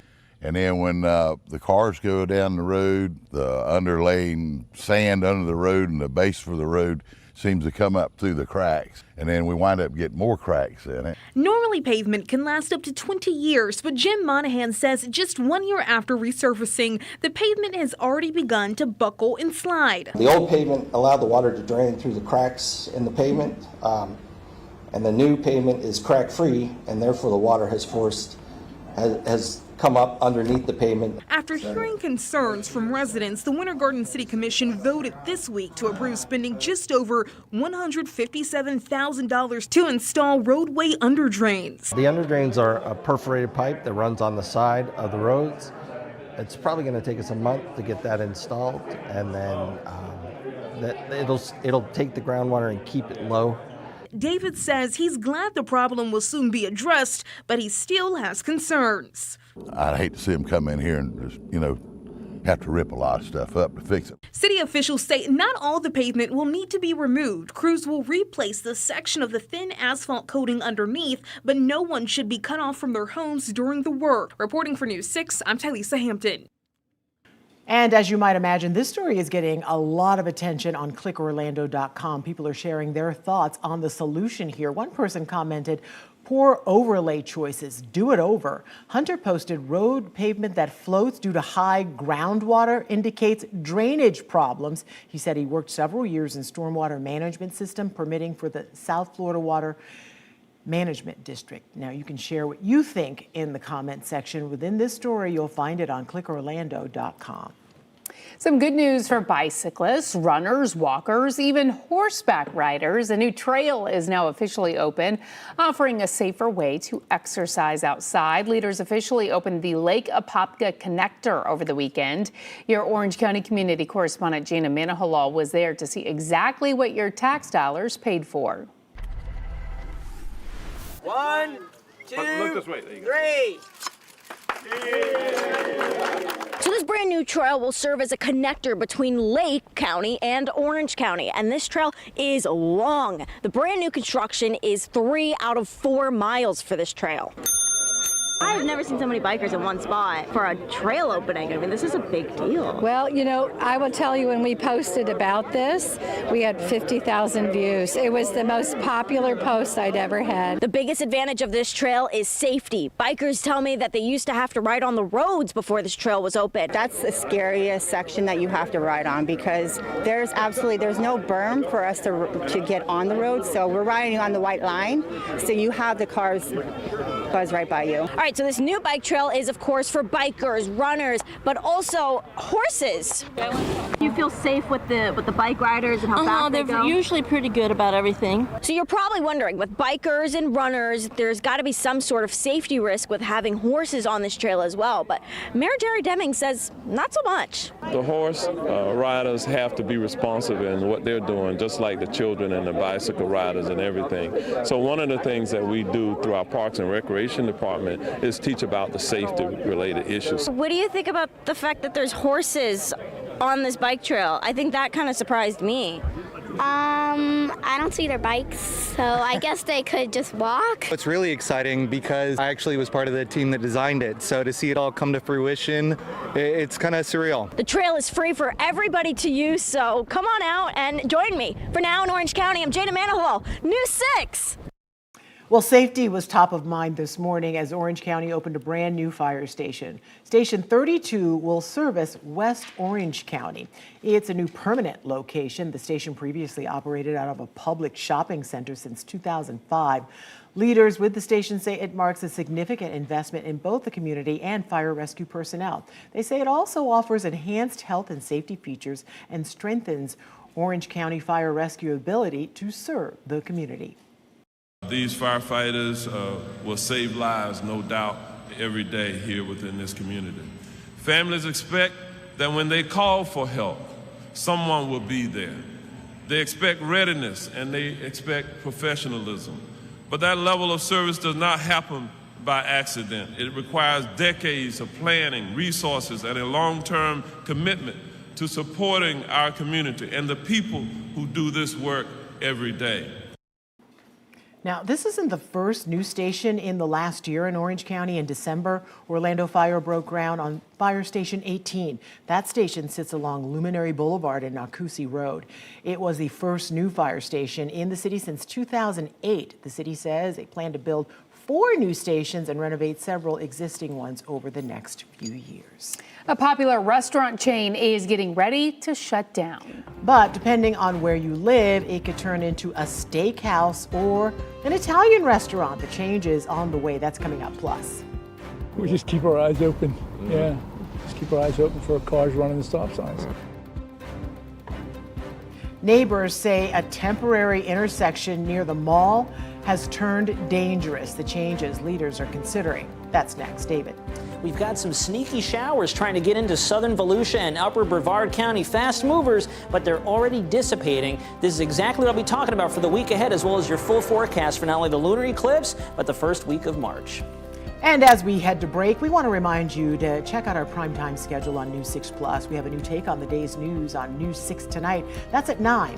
Go in depth as we answer your weather questions at 9:30. Then watch the late news an hour earlier. It's all tonight on News 6 Plus. Download our streaming app for free. Search WKMG in your smart TV's app store. It's also available on Roku, Apple TV, and Fire TV. This portion of the news is sponsored by Seminole Hard Rock Hotel and Casino.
It's a change that could impact your next drive around the Oviedo Mall. I'm your Seminole County community correspondent, Mark Lehman, and on Monday, city leaders are voting on a plan to install permanent stop signs to the intersection of Oviedo Mall Boulevard and Dovera Drive. People living in the area say the temporary plan has led to some dangerous situations and hope this new project will improve safety. But I would love to get rid of this eyesore that they've got, the Bob's barricades and the 17 stop signs. It's ridiculous looking. For more than a year, drivers have been seeing bagged up traffic lights, barricades, and several stop signs at Dovera Drive and Oviedo Mall Boulevard. It was a temporary fix after corrosion ate through a post in one of the signals. Now the city appears to be moving forward with something more permanent. What do you think about this plan? Well, I just think that if they leave the stop signs, what we notice all the time is people just run the stop signs. They just run the stop signs. On Monday, the Oviedo Council is voting to approve a $133,000 project removing the old traffic lights and installing highlighted solar-powered stop signs. Something is lighting up. People take notice of that more than just a stop sign. The city deciding to stick with stop signs after they tell us an analysis showed there was low traffic flow through the intersection. I would say it's not. It's very busy, and it's going to be busier if they continue building in this area. People we spoke with have concerns the stop signs won't be enough to keep up with the area's growth, but as the plan appears to be moving forward, they hope drivers will pay more attention. We just keep our eyes open. Yeah. Just keep our eyes open for cars running the stop signs. Now, the city has not laid out a timetable for how long this project could take. Commissioners, however, will be voting to approve the plan during their meeting that's set for 6:30 tonight.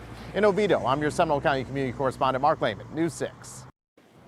All right, we want to check in now with meteorologist David Nazario, who's standing by, really looking at some pleasant weather outside right now. We are. We're definitely back to that Florida gold standard, and I mean that literally with as much sun we have shining out there right now. Daytona Beach is popping with Bike Week, and I'll admit I'm not a motorcycle guy, I'm more of a car guy, but I can totally respect and appreciate why they want to get out and enjoy the weather and cruise out there right now. Up in Volusia County, we're at about 76 degrees. Feels like 79, though, because we have a little bit of that Atlantic moisture bumping up the humidity a bit right along the coast thanks to those northeasterly winds coming in at about 13 to 15 miles an hour. Closer to downtown Orlando, this is neat. See these cumulus clouds, little puffy clouds out there? Notice that they're not very tall. That's a clear indication that we've got sinking air and dry air just above this level of the atmosphere. So I found that very neat. Thought I would share that with you all at home. Temperatures also are being moderated a little bit thanks to that increased cloud cover. You can see 78 in Orlando. The Village is at 79.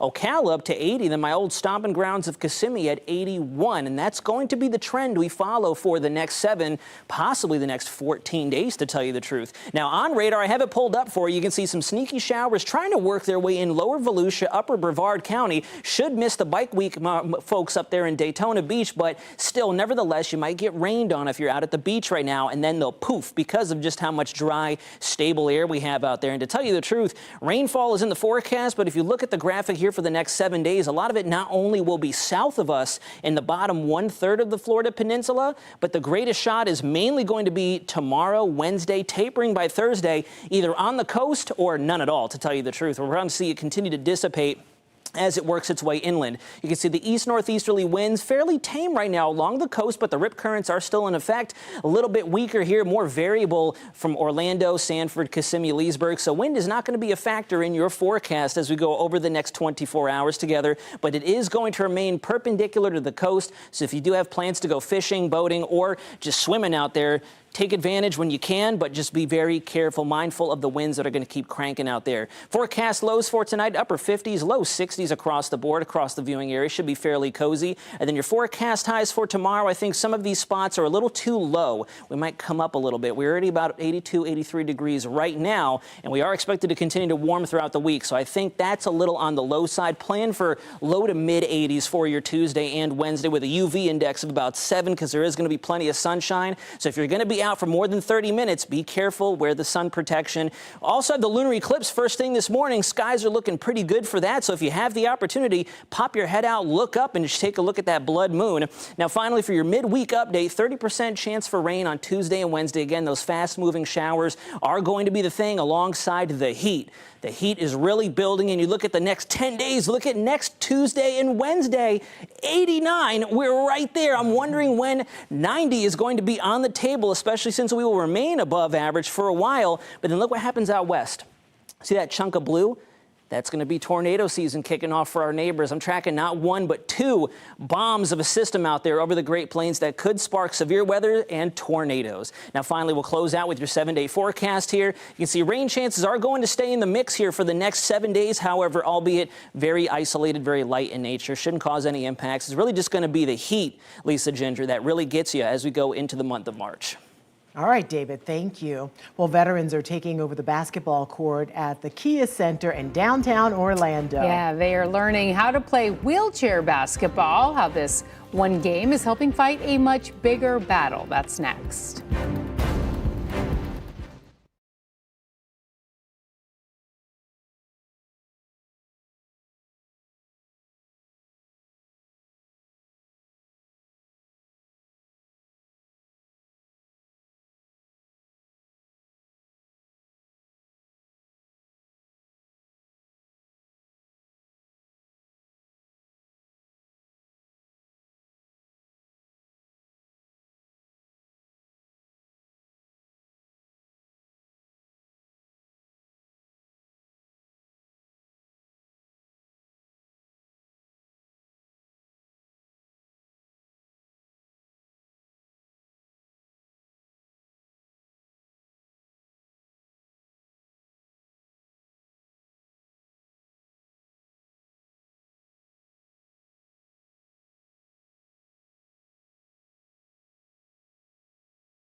Now to a great bonding experience for wounded veterans. Today they got to play on the same court as the Orlando Magic in a game of wheelchair basketball. Yeah, and it was more than just a game, too. Photojournalist Ross Brunellis was there.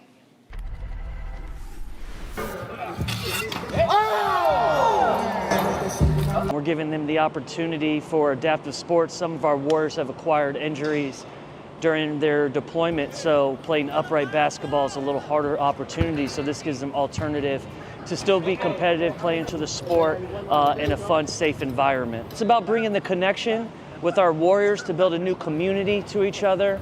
It's to allow them to hopefully maybe get off the couch, find some new interest within their means, and start a community so that way they can have a new purpose and guidance and direction moving forward. And we're just gathering with veterans today, just getting us together for some wheelchair basketball. It's just an amazing time out to, get together with everybody. We do have veterans that, they're not able to fully participate due to, they may be missing a limb or so, but this is keeping us all together. They build the relationships with each other. They build friendships, they exchange numbers, and then they start to do things outside of not just Wounded Warrior Project, but together. Being out here in a fun environment where we can all push each other, do something different, have some fun, have some family out here to support us, get supported by the community. It means the world to us, and it gets us active again. I want to thank them all for their service. They make it look so easy out there. We know it's not. Glad that they were able to do that. And as they said, in a fun environment. For sure. Well, we are now learning what's next for Bahama Breeze in Florida. So last month, Darden Restaurants revealed its plans to completely shut down the chain. The company says 14 locations are set to close by April 5th. Meantime, the remaining locations will be converted to other Darden brands over the next year or so. So where do things stand for the Central Florida locations? We're now learning the Osceola Parkway and the Sanford restaurants will be permanently closing soon, or closing down, I should say. The locations in Altamont Springs, Kissimmee, and the 4 restaurants in Orlando will be changed into a different Darden brand. Darden's portfolio of brands includes popular chains like Olive Garden, Longhorn Steakhouse, and the Capitol Grill. It will be interesting to see what goes in the place of those other restaurants. People love food. News 6 at 5 is next. Anchor Matt Austin is in the newsroom with what's ahead. Ladies, a Brevard County high school is taking some extra steps to try to stop kids from vaping at school. Coming up, we're digging into the added rules as a part of the crackdown at Melbourne High School. Plus, what we're learning today about a deadly shooting outside an Orlando nightclub last month. The updated evidence shown in court today. And your forecast is only minutes away. Here's a look at downtown Daytona Beach. We'll be right back.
Changes now in place at a Brevard County high school to stop students from vaping. What we want to do is find a way to make sure that those kids are able to use those restrooms and they're not going to be inhibited by the couple of kids that make a poor decision to go ahead and vape.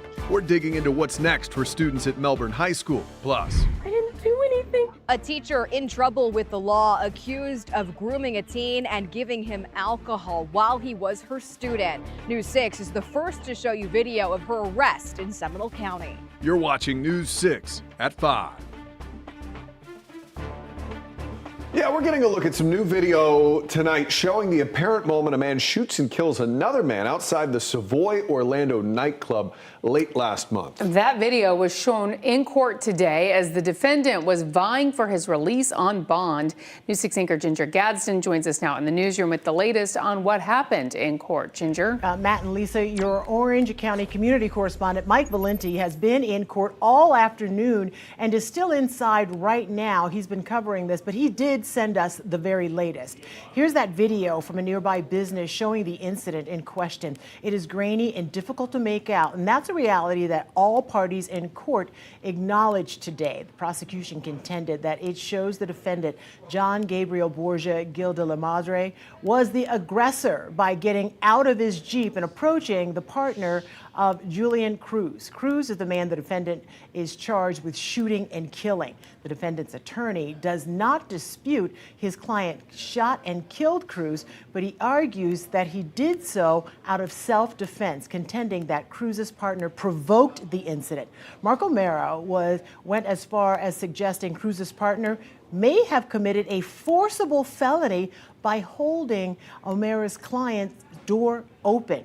Now, first, you'll hear the assistant state attorney, then defense attorney. I mean, he's not stopping to go and shake hands with them. What are you stopping for? There's no reason for you to stop. And then you get into a fight. You kick somebody, then you get into a fight.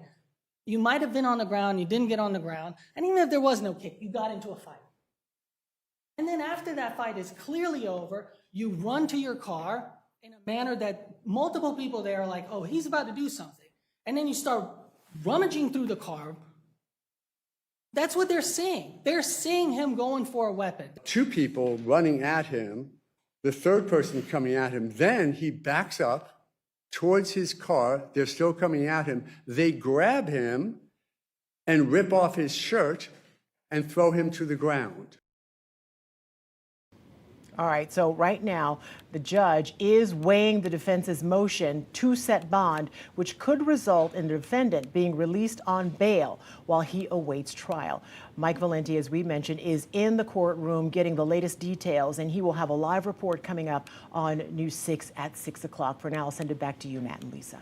All right, Ginger, thank you. And again, as Ginger mentioned, Mike Valenti is in the courtroom. He will have much more for us coming up on News 6 at 6, as well as having updates on clickorlando.com.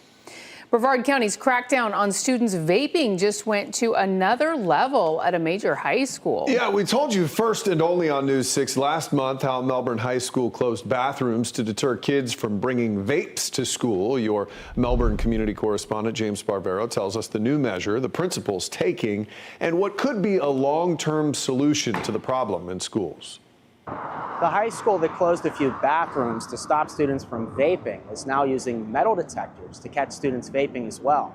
Melbourne High School students have already been going through metal detectors for the last year and a half to scan for weapons. In fact, this was the first Brevard County high school to use the open gate system. Now the principal says metal detecting wands will be used to find vapes on students.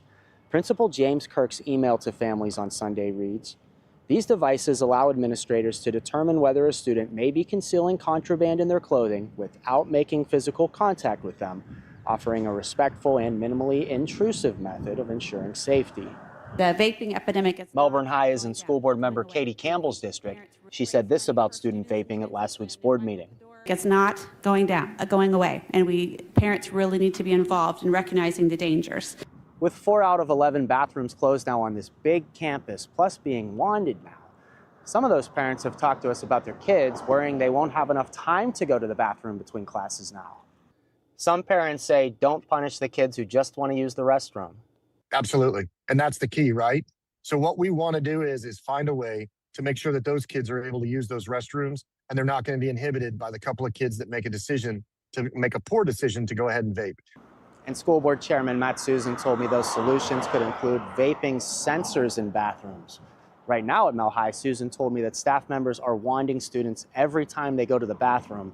Sensors could let the staff get back to their regular jobs. Susan's hoping the district will be ready to roll out that new technology in about a month, so we'll keep you updated. In Brevard County, I'm your Melbourne community correspondent, James Sparvero, News 6. James, thank you. This is video you will see only on News 6 tonight. A teacher in handcuffs. We now have the body cam video of when she was arrested on sex and drug charges. She's accused of having an inappropriate relationship with a teen at Crooms Academy. Your Seminole County community correspondent Catherine Silver has been following this story from the beginning. We were the first to tell you about Mackenzie McLean's charges and then the history of disciplinary actions we discovered in her school personnel file. Now we are showing you the moment that she was taken into custody. No, wait, stop. You can hear the panic in Mackenzie McLean's voice as deputies approach her outside her home in February. Just talk to us. Tell us what you want us to do, okay? The same home where the 49-year-old teacher at Crooms Academy is accused of having sex with a teenage boy while he was her student. Is there a bond amount, do you know? No, no bond. Okay. I didn't do anything. Oh, that hurts. McLean was arrested after the now former student came forward and reported the inappropriate relationship that he says happened when he was a senior. This arrest affidavit for McLean says at the time she was an economics teacher here. The documents describe how it started and how it continued, how McLean allegedly gave him approximately 12 shots of gin the first night he was alone with her in a bedroom. He claims he pushed her off and told her it was wrong. She also has... McLean repeatedly denied the allegations when she was arrested, and online court records show she's pled not guilty. Can I have my phone back? Screenshots of text messages included in the affidavit include phrases like, "I intentionally never initiated," and "I told myself each time that it wouldn't happen again, but then I let it happen again." The documents say they were sent from McLean's cell phone number. You have a seat in the car. Right now, McLean is being held here at the jail in Seminole County, where she's been since the day she was arrested. She's expected back in court at the end of the month. In Seminole County, I'm Catherine Silver, News 6. Developing tonight, a bar fight leads to a deadly shooting in Orange County. Orange County deputies say this happened early Sunday morning on North Apopka Vineland Road in Orlando. Deputies say Ricard Flourville shot Kendi Alexandre in the head during an argument. The victim was taken to the hospital where they died. OCSO says Flourville told deputies he had a gun in his pants and shot in the air during the fight but didn't shoot the victim. Orange County sheriffs took him into custody. He's in the Orange County jail facing a first-degree murder charge.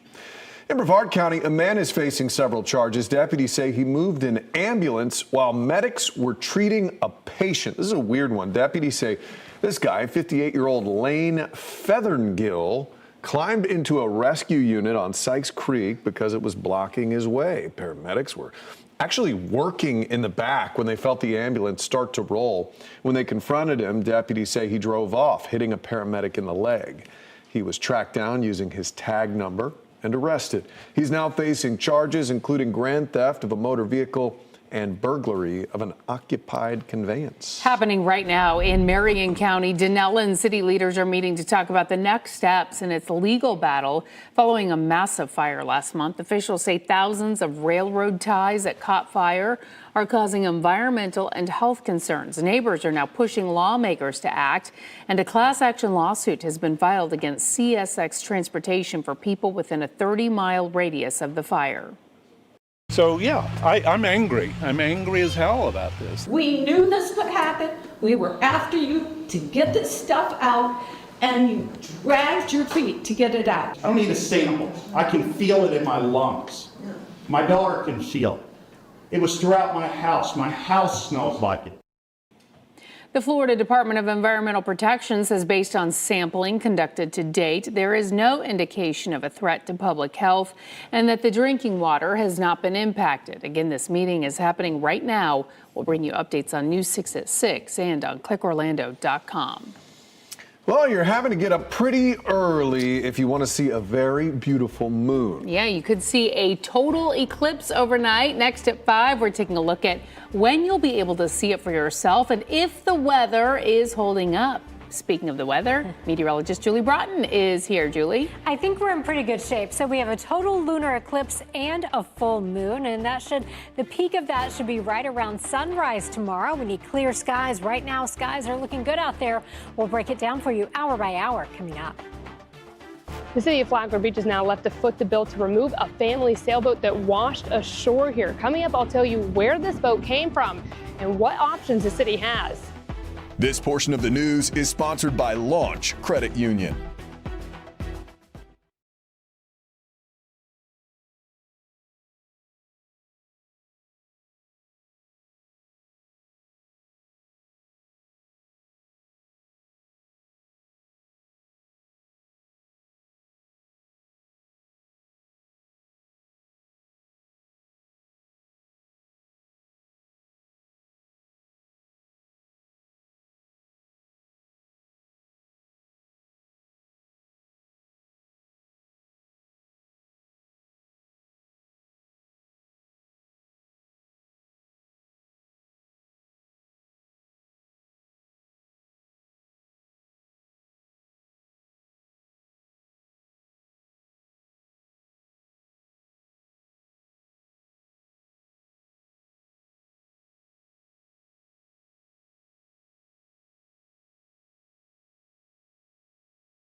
A beached sailboat on Flagler Beach will cost the city and taxpayers tens of thousands of dollars to remove this thing. It has been stranded for over a month now, drawing crowds of curious onlookers. Your Flagler County community correspondent Molly Reed explains why the owners are not footing the bill and what it will take to remove it.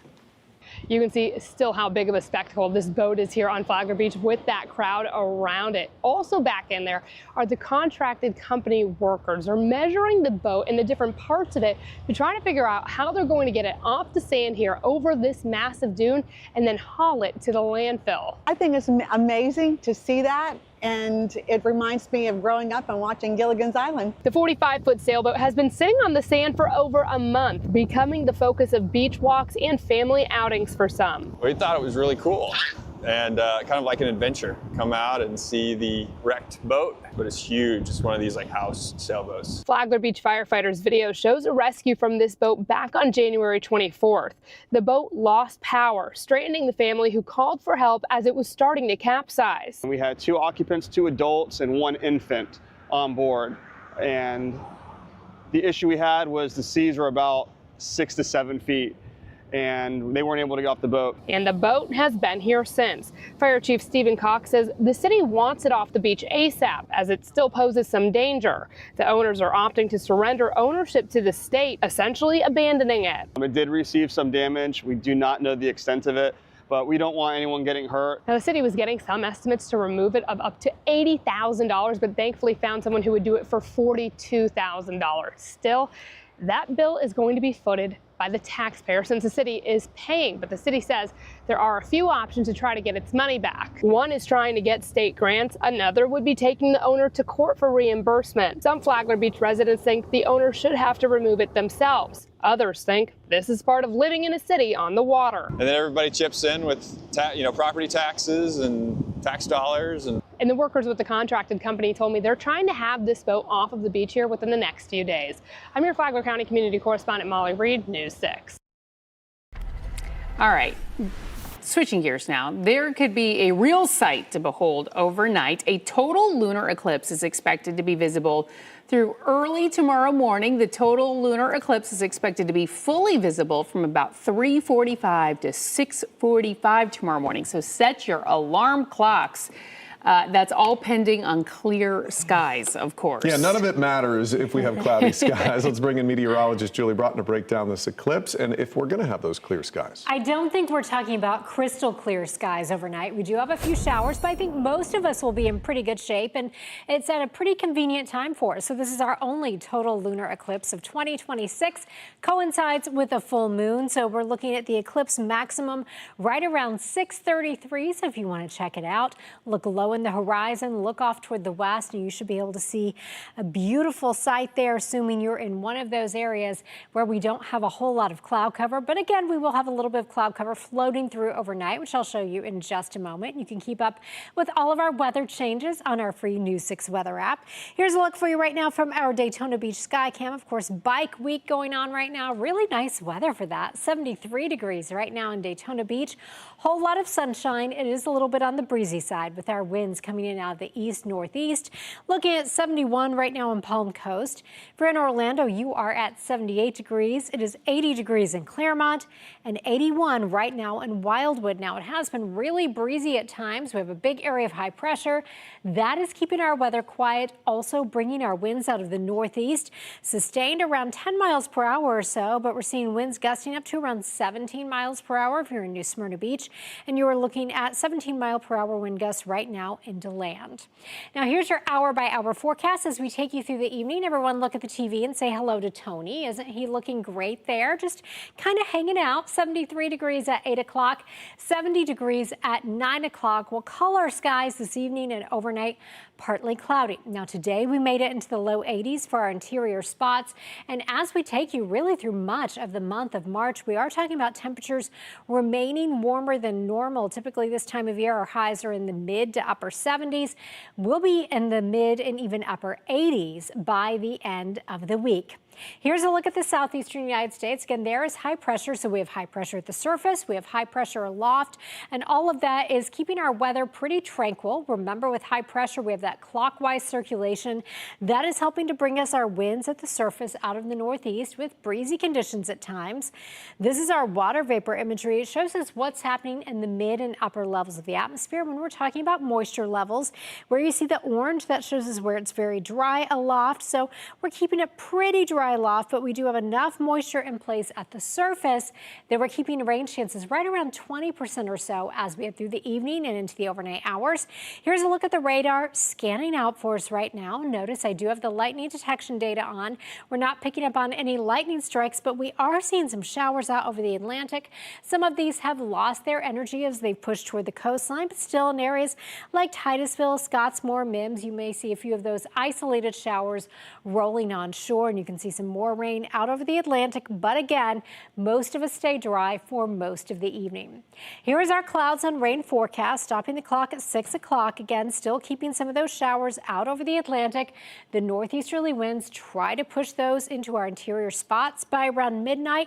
Notice we'll see partly cloudy skies, then taking you through the overnight hours. We're looking at that eclipse maximum right around 6:30 to 6:45. So at that time, we're talking about partly cloudy skies. So I think most most of us have a pretty good shot at seeing some of that action in the morning. Then by 8 o'clock still, we can't rule out a few quick moving isolated showers as you head through your morning drive. I don't think we'll be dealing with as much fog as we saw this morning, but we could see a little bit of patchy fog in some spots. So for tonight, we keep it mild with your low going to 63 in Orlando, 57 for the overnight low in Ocala, and 57 in Palm Coast. 7-day forecast showing we are seeing a warming trend as we roll through the week into the weekend.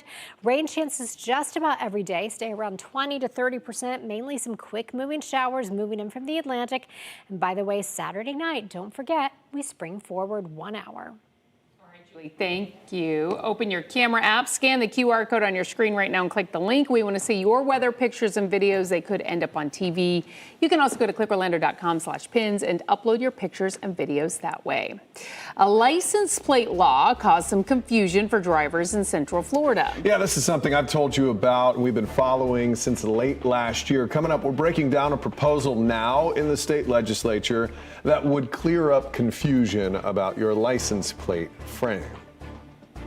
Your Monday evening traffic alert. Just make sure you're paying attention if you're cruising out in Daytona. Obviously, a lot of bikes still out and about. Plus, construction still going to be active. I-4 east and westbound out here between the Florida Turnpike and 528, and then out by the airport by 528 and Goldenrod. Also, I got a closure for you. Southbound and northbound, they have been alternating through the weekdays. What gets shut down out here along the Florida Turnpike just south of US 192? Do make sure you're paying attention. They will have detours set up. I'm Trooper Steve with your News 6 traffic alert. Drive safely. I'll catch you in the morning.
So back in December, I told you about a state law causing confusion for Florida drivers. Is your license plate frame illegal?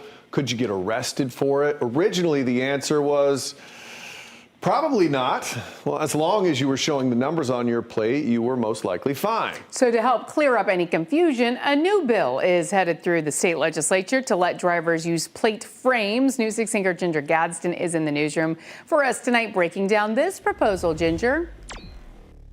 This proposal could bring several changes. I'll get to that in just a moment. This is a story we've been following for months now, and today it is one of the most popular stories on clickorlando.com. Last year's law made any changes to license plates to be treated as a crime. State leaders did say it would not be a violation as long as your registration sticker and numbers are visible. Now, this bill would establish frames or borders not a criminal offense as long as police can see those numbers we just mentioned. Experts say the current law that was put into place last year, might have been there to catch people who were trying to hide their plates. The law is basically saying anything that obstructs that tag can get you pulled over. To be safe, as long as your tag frame is not covering any text, I don't care if it's the top where it says Florida or the bottom where it says the Sunshine State or your county, then you're good to go. The biggest difference is how it's now going to be able to be penalized, right? So instead of a traffic infraction, now it's a criminal offense. This bill would also give cars with disabled parking permits and permanently installed mobility access equipment to use more than one parking spot if no designated spots are available. It would also offer more flexibility for local governments to set lower speed limits in residential areas. Golf carts converted to low-speed vehicles can be tilted and registered to be on roads with up to 35-mile-an-hour speeds without inspection. And it makes it illegal for drivers to purposely rev their engines in a way that causes excessive or unusual noise. The bill passed final committee last week and is now on track for a full House vote. If approved, it would then need to be approved by the state Senate and the governor. You can read more about this right now by going to clickorlando.com. A lot of people are doing that. Live in the newsroom, I'm Ginger Gadsden, News 6. Ginger, thank you. Well, tensions are high after attacks in Iran. We are hearing from the president, who spoke for the first time today since the weekend strikes. Plus, what does this mean for people at home? Could this affect your wallet? News 6's Donovan Myrie breaks that down for us. And Orange County leaders weighing feedback from neighbors on whether or not to implement a tax hike in November. What we know after a meeting today. And here's a live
Glad you're with us. I'm Lisa Bell. And I'm Matt Austin. You're watching News 6 at 5. We're following several top stories for you right now. And we're going to start with some breaking news. A judge has set a $75,000 bond for the man accused of a deadly shooting outside an Orlando nightclub. New video was shown in court.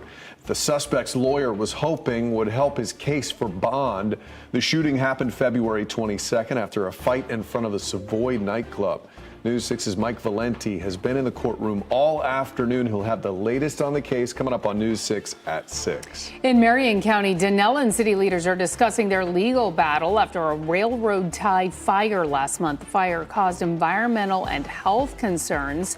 A class action lawsuit was filed against the owner of the ties, seeking $50,000. That lawsuit includes anyone within a 30-mile radius.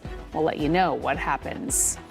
In Brevard County, a man's facing several charges accused of moving an ambulance while a patient was being treated. Deputies say he moved it because it was blocking his way. Deputies say he drove off when confronted and hit a paramedic in the leg. The suspect is now facing multiple charges, including theft of a motor vehicle.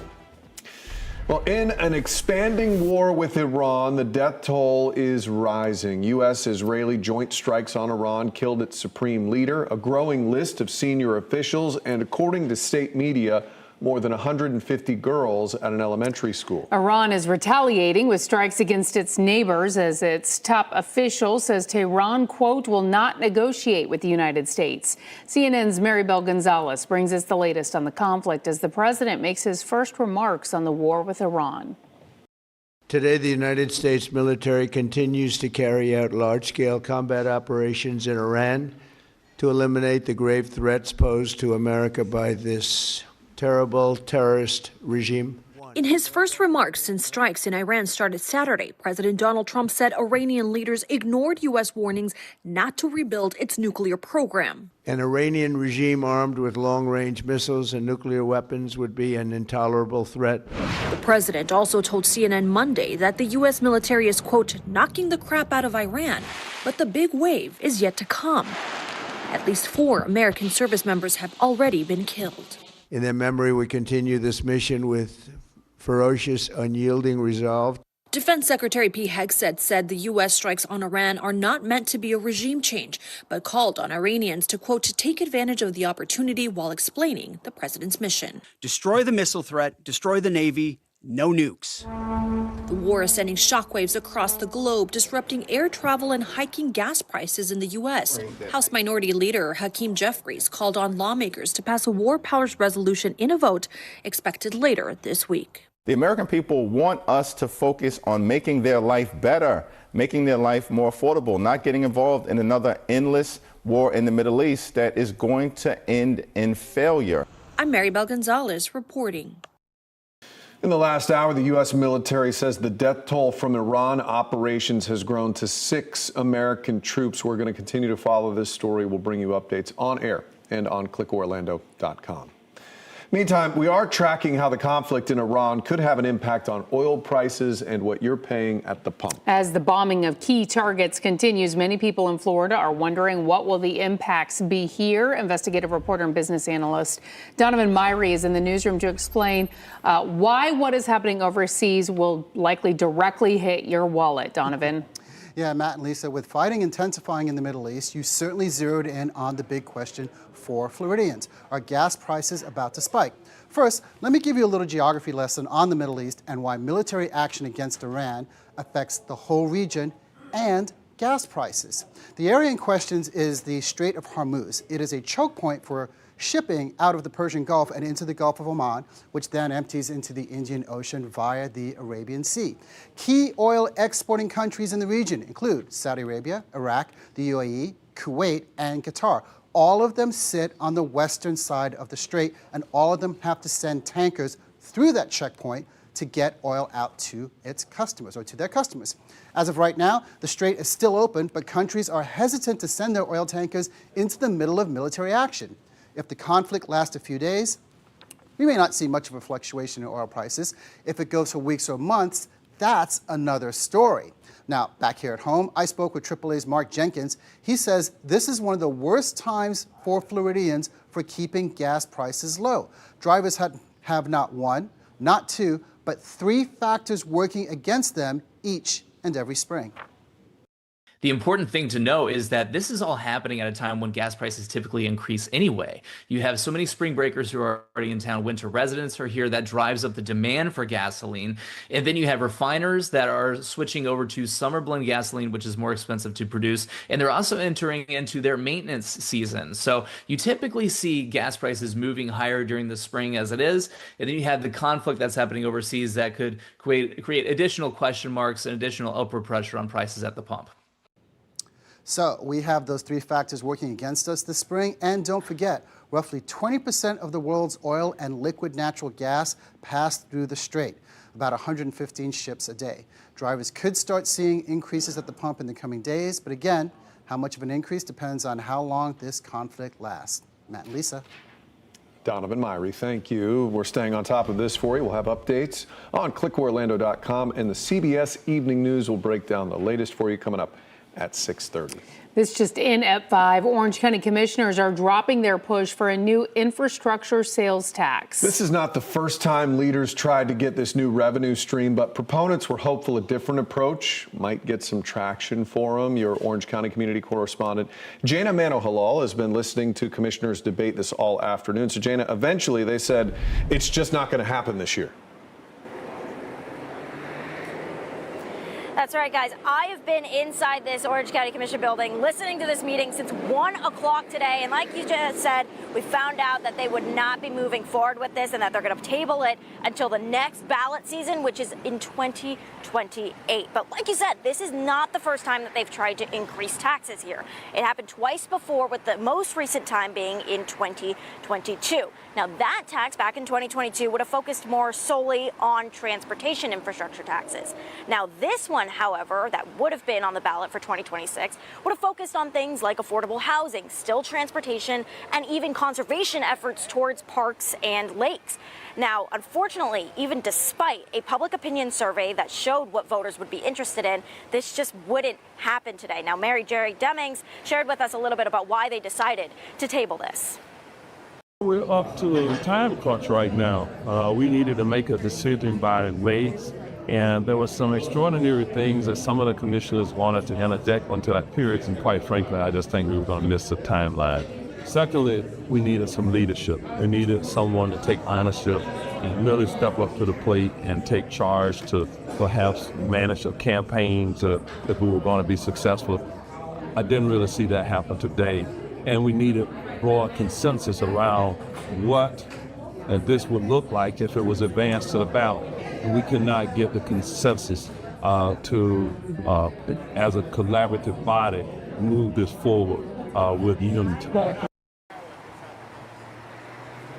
So, like you just heard Mary Jerry Demings say, they couldn't come to a full agreement between any of the commissioners. It definitely was a little bit heated in there towards the end. Everybody, I think, was just a little bit tired. So, once more, Orange County residents, you will not see this on your 2026 November ballot, but you may see it in 2028. For now, live in downtown Orlando, I'm your Orange County community correspondent, Jana Manohalal, News 6. Thank you, Jana. Well, as you're driving around our beautiful state, you're sure to see signs about weigh stations. So this is causing some drivers in Florida to ask the same question. Who actually has to stop there, and do RVs count? Trooper Steve has the answer. The weigh station rules for the RV. Check it out. Here, you see the sign, you're driving the RV, you're cruising, weigh station ahead, and you and the family are hanging out in it. Does an RV need to stop at the weigh station? No, ladies and gentlemen, you do not have to stop. RVs and motorhome use for personal travel, that's a personal vehicle. It's not a commercial motor vehicle. You are not required to stop. And what does that mean? That means if you see the sign, you don't have to pull into it. If it says weigh station active, you only have to stop if directed by law enforcement. There could be a situation where Florida State Troopers are out there and they might be doing some type of enforcement. You would then be required if the signage says that. Florida's Wekiva River has federal protection. But keeping it clean takes a canoe, sensors, and some volunteers. Coming up, we're looking at how these science outsiders are playing a meaningful role in research. That's next. Julie. As we start the month of March, we are keeping it warm with highs in the 80s every day this week. And we're also tracking a few isolated showers. I'll break it down for you and take a look ahead to the next 7 days coming up. Try out the all-new prime time schedule on News 6 Plus. Ginger and I have a new take on the day's news on News 6 tonight at 9. Go in-depth with your weather questions at 9:30. Then watch the late news an hour early. It's all tonight on News 6 Plus. You can download our streaming app for free. Just search WKMG in your smart TV's app store. It's also available on Roku, Apple TV, and Fire TV. This portion of the news is sponsored by Shark Coatings.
I'm here at the headwaters of the Wekiva River, one of only 2 rivers in the state with the federal designation called National Wild and Scenic.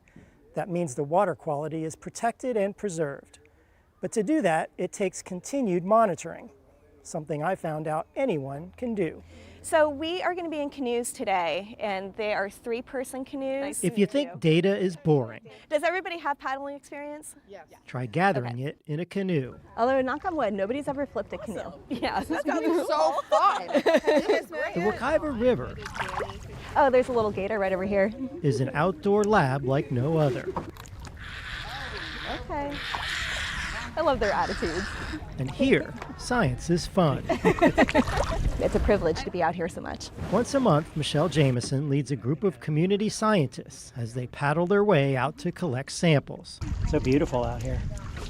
This is the dissolved oxygen meter. It's called Springs Watch. And this one is by far like the simplest of the meters to use. They drop sensors in the water. So this is reading the dissolved oxygen in the water. And record the readings. 374.5. The group tests oxygen levels, ion levels, temperature, and water clarity. They'll also take photos of aquatic vegetation and record a bird count. And all the information collected today can be found here on the Springs Institute website. Everyone here is a volunteer. I do this because I love Florida. Not only are they willing to work for free, they'll get up early to do it. Well, I am actually a tutor, so I work in the afternoons. I was a professional harpist for a long time, like a music major, like not in the science world, and I can still be out here. But these science outsiders play a meaningful role in research.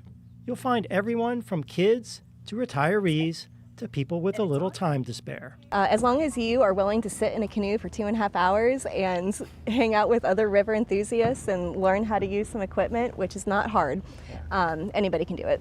You're officially a citizen scientist. Yay! Turn it off. And learning more about the water, which is so, important to us here in Florida. It's what we drink. It's what we need to live. Bree Miller is employed as a tour guide, but today... No, I'm passenger princess today. Passenger princess Danny today. She's in the middle seat. And laughter like that rarely happens in a lab. And it's fun. You're out on the water and enjoying the sun and all this wildlife and biodiversity with other enthusiasts. Like it's a really great day. Well, real quick, I really want to thank everybody so much for coming out today. The good news is the volunteers have yet to find anything alarming or out of the ordinary. If you'd like to help, they do ask that you have some canoeing experience. I'll have all the volunteer information in the web version of this story. At Wekiva Springs State Park, Paul Giorgio, News 6. I can't get over how clear the water is there. I know. Every time Looks you just so see beautiful right out there. to the bottom. All right, let's check in with meteorologist Julie Broughton. Good to have you back, Julie. you. And we need you tonight. We're hoping for some clear skies. I think we'll be in pretty good shape, but we are going to keep a little bit of cloud cover in the picture. And of course, a little bit of isolated shower activity already happening along our coast. And of course, Matt was referencing needing those clear skies because we are talking about a total lunar eclipse, which happens to coincide with a full moon. So I think most of us have a pretty good shot tomorrow morning of being able to see some of that. I'll show you that in just a moment. Now, if you were outside at all today, we made it into the 80s, so a warm day. Temperatures will continue to be on the rise tomorrow, really through the rest of the week, staying in the mid and even upper 80s by the end of the week. And we're also going to be tracking some isolated showers just about every day this week. Now, of course, the lunar eclipse is early tomorrow morning. Now, the eclipse maximum happens around 6:33 tomorrow. If you want to sneak outside early and take a look, just look off toward the west and low on the horizon, and that is our best shot of being able to see that. I want to show you our clouds and rain forecast as we take you through the evening and into the overnight hours. Now, we are keeping some cloud cover in the picture, but I don't think we're talking about a super cloudy sky across all of Central Florida. So here we are now, starting the clock for you at 6 o'clock, and notice throughout the evening hours, we'll see some periods with some clouds moving quickly from east to west. That is thanks to that strong onshore flow in place. That is even bringing a few of those isolated showers onshore. Taking you toward tomorrow morning, we're stopping the clock for you at 6 o'clock so you can see partly cloudy skies, but some holes in those clouds out there with some isolated showers, especially for our friends really south of the Cape and Brevard County. And some of those will try to make it to our interior spots. And then through the day tomorrow, we'll keep about that 20 to 30% chance of some of those quick passing showers. Of course, our big story throughout the week will continue to be temperatures. Now, the normal high this time of year is 77. Today, we made it to 83 degrees after a morning low of 58. Normal low is 54 degrees. Here's how it looks right now. This is our Launch Credit Union camera out there at Port Canaveral. Beautiful mix of sun and clouds. Really just a nice evening here at 5:49. 75 degrees with winds coming in out of the north-northeast at 13 miles per hour. So it is a little breezy out there at times. Orlando's still sitting at 78, holding on to 80 degrees right now in Claremont. Wildwood, you are at 81 degrees, 80 in Ocala, and you're at 70 in Palm Coast. Now, thanks to high pressure, our dominant weather maker, that is situated over the Atlantic. That is bringing our winds out of the northeast. That will be the trend throughout the week, keeping those isolated coastal showers in the picture. We are seeing some gusts around 15 to 20 miles per hour. Now, here's your hour-by-hour forecast. Your forecast is sponsored by Advent Health. Now, I didn't get to Maribel's picture before I went on vacation, but this is important because she is looking for a Valentine, so there's no expiration date on that. So if anyone has anybody they think might be a match, just reach out to us. 73 degrees at 8 o'clock, 70 degrees at 9 o'clock. Click Orlando.com/pins to share your pet photos with us. Now, here's the drought monitor. This is updated every Thursday. All of Central Florida under drought conditions. Again, we have some of those isolated showers in the picture, but with high pressure as our dominant weather maker, we're not talking about any drought busting rain out there. Radar sweeping out for us, showing some showers out over the Atlantic with that onshore component to our winds that is brushing some of those along our coastline, but most of them losing some of that energy before they actually make it onshore. Now for tonight, we'll see an overnight low of 63 in Orlando. You'll drop to 57 in the Villages. 7-day forecast showing that warming trend continues right on into the weekend. Low to mid 80s every single day. Tracking some isolated showers. And don't forget, we spring forward Saturday into Sunday. Good reminder, Julie. Thank you. Well, the city of Oviedo set to move forward with a plan to add stop signs near the Oviedo Mall. This was a temporary solution after stoplights were turned off. Coming up, we are hearing from leaders on what this move could do and hearing from neighbors. Coming up in the morning, protecting your privacy, the new bill that aims to discuss where you can be recorded. Plus, tiny homes are a trend, but they're also a new frontier for crooks. What you need to know to protect your money. Join us for News 6 Morning starting at 6.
Leaders in Oviedo set to sign off on a change that could impact your next drive around the mall. The city wants to make temporary stop signs on Dovera Drive permanent. Your Seminole County community correspondent Mark Lehman is getting reaction to the plan.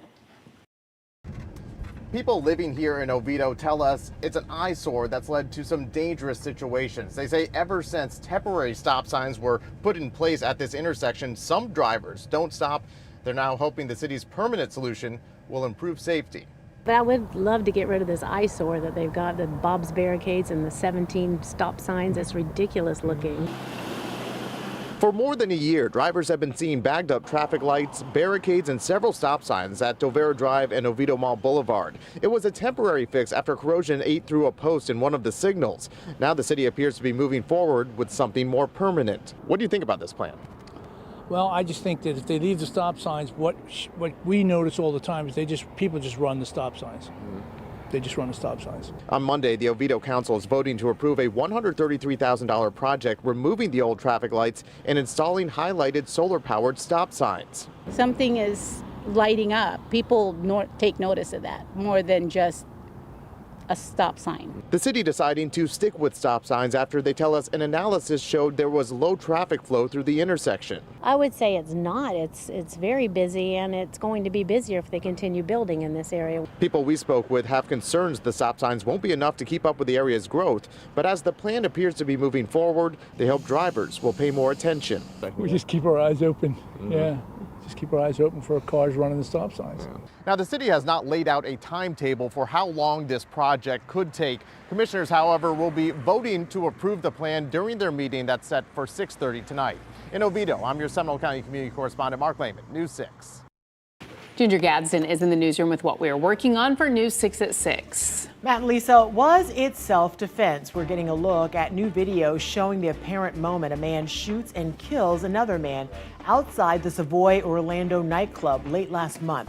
What the suspect's attorney says this video proves. Plus, the city of Flagler Beach has now left to foot the bill to remove a family sailboat that washed ashore here. Coming up, I'll tell you where this boat came from and what options the city has.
Now at 6, was the shooting outside of an Orlando nightclub self-defense? The suspect's attorney says yes, and he has the video to prove it. Plus, I didn't do anything. A teacher in trouble with the law, accused of grooming a teen and giving him alcohol while he was her student. News 6 is the first to show you video of her arrest in Seminole County. and a beached boat sitting on the sand for more than a month is running up a bill that could cost taxpayers big. How much and why? You're watching News 6 at 6. We begin with a deadly shooting. A lot of you have been pushing us to get answers about this one. Tonight we are getting a look at new video showing the apparent moment a man opens fire on another man outside the Savoy Orlando nightclub. This happened late last month. That video shown in court today as the suspect in this was buying for his release on bond. Your Orange County community correspondent Mike Valenti was in court all afternoon and just got out a bit ago. So Mike, how did this all end? So, Ginger, Matt, it ended with the judge saying the defendant here is indeed entitled to bond. He said, frankly, the state did not meet its very high burden for pretrial detention. And the judge ended that 3-hour hearing by setting bond at $75,000. But again, much of this nearly 3-hour hearing revolved around this video you're about to see. Surveillance video from a nearby business that appears to show the moments leading up to and the moment of the shooting death of 33-year-old Julian Cruz. John Borgia Gil de la Madre is charged with second-degree murder in Cruz's death. And the defendant's attorney, Mark O'Mara, does not dispute that his client shot and killed Cruz, but O'Mara contends that his client did so out of self-defense. So the video is difficult to decipher and it's quite grainy, but you do see a man who all parties agree was Borgia Gil de la Madre get out of his Jeep around 2:30 a.m. and walk up to a man who was later identified as Cruz's partner. We are not naming him because he has not been charged with anything, but his identity did play a major role today in court. So that ends up devolving into a fight and later a shot being fired. The prosecution argues Borgia was the aggressor initially by getting out of his vehicle in the first place. Prosecutor repeated the word peacocking when describing Borgia's mannerisms and attitude in approaching Cruz's partner. O'Mara dismissed that peacocking description and said his client was not aggressive and was in fact the one who was attacked before he had to retreat back to his Jeep. That is when you could see another confrontation at the Jeep. O'Mara says Cruz's partner is trying to open the door. Sorry, the prosecutor says he was trying to open the door. And the prosecutor they should have stayed away from his car. And we wouldn't be here. We wouldn't have lost a member of this community. And we wouldn't be arguing whether or not a citizen should be kept in jail for the next year or so, that we try and sort all this out. So the state has simply failed to meet their burden. There's no one in front of his car. His car is on. You stopped. You got out of the car. You started a fight. You run to your car. You shoot somebody. And now you're asking yourself questions why it is that you got arrested? You committed the crime.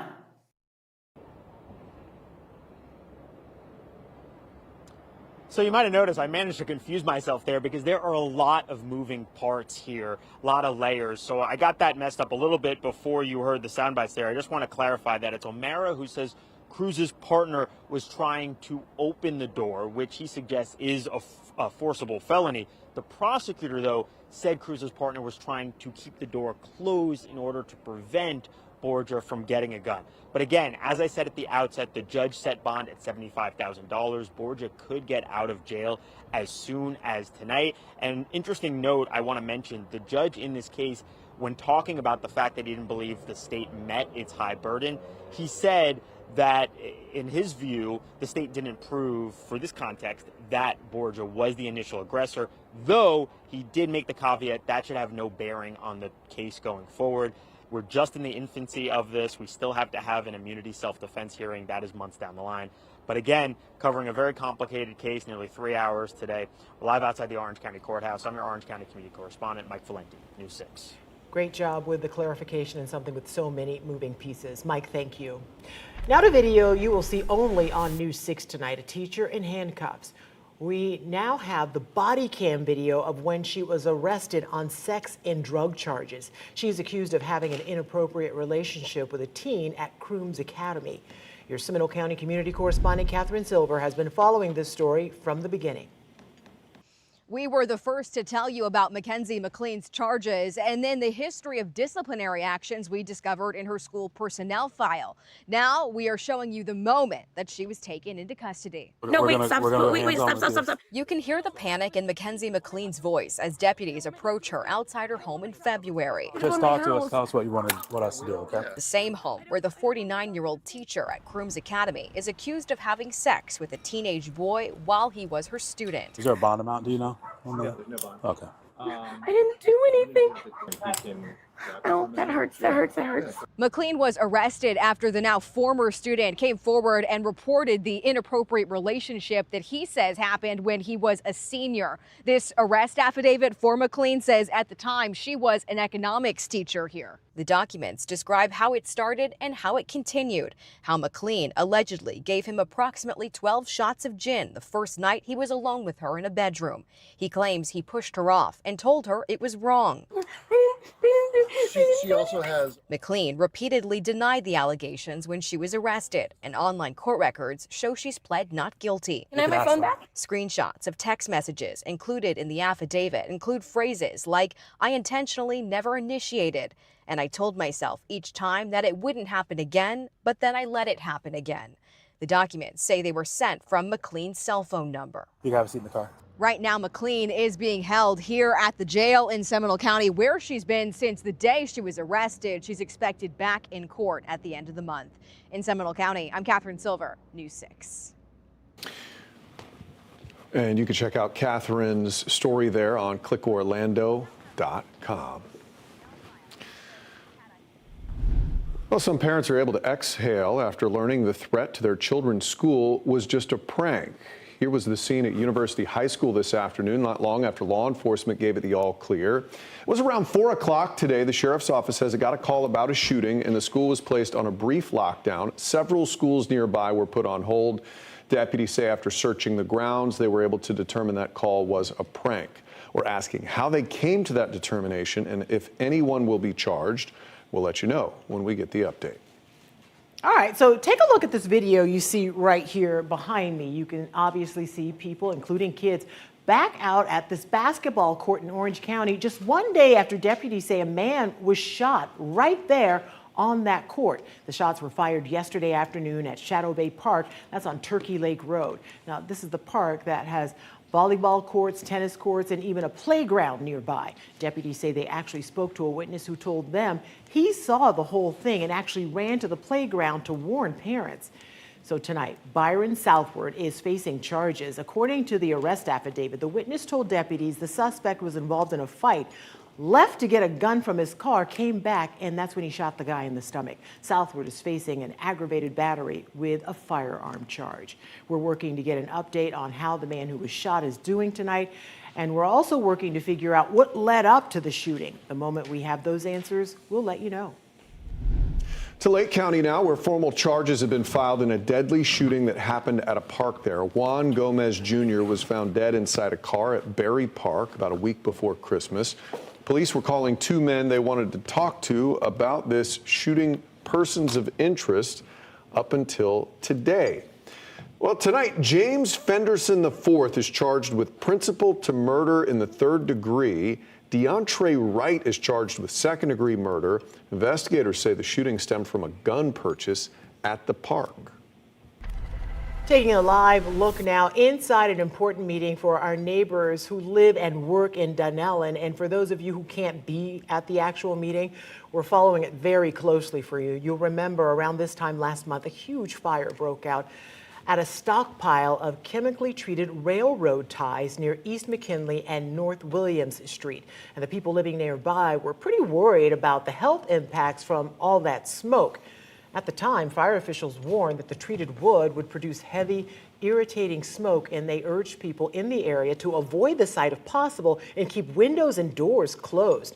Now, back to the live meeting. Dunellen leaders are expected to give an update on the cleanup efforts at this meeting, and the public is getting an opportunity to speak. Now, this comes as a class action lawsuit tied to the fire was filed on behalf of those who live or work within a 30-mile radius of where it all happened. It's accusing 3 rail companies, including CSX, of negligent, careless, reckless, and intentional conduct. We have a crew at this meeting. They are preparing to bring you any impactful developments tonight. Check for updates on clickorlando.com and during News 6 tonight at 11. A dramatic video captured it washing ashore. Now, 1 month later, the thing is still there. Talking about this huge abandoned sailboat just sitting on Flagler Beach. Well, people love to stop and look at it, but it's creating a costly headache. We'll explain the potential impact on your wallet. Julie. Most of us made it into the low 80s today, and as we take a look through much of the month of March, we are keeping it warmer than normal. We'll break down the rest of your 7-day forecast and talk about the total lunar eclipse overnight tonight coming up. I'm Tony DeCopel. Join me tonight for a special edition of the CBS Evening News live from Amman, Jordan. You're watching News 6 on a Monday. We'll be right back. This portion of the news is sponsored by Advent Health.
A beached sailboat on Flagler Beach will cost the city and taxpayers tens of thousands of dollars to get rid of. Yeah, this thing has been stranded for more than a month now, drawing crowds of curious onlookers. Your Flagler County community correspondent Molly Reed explains why the owners are not footing the bill and what it will take to remove it.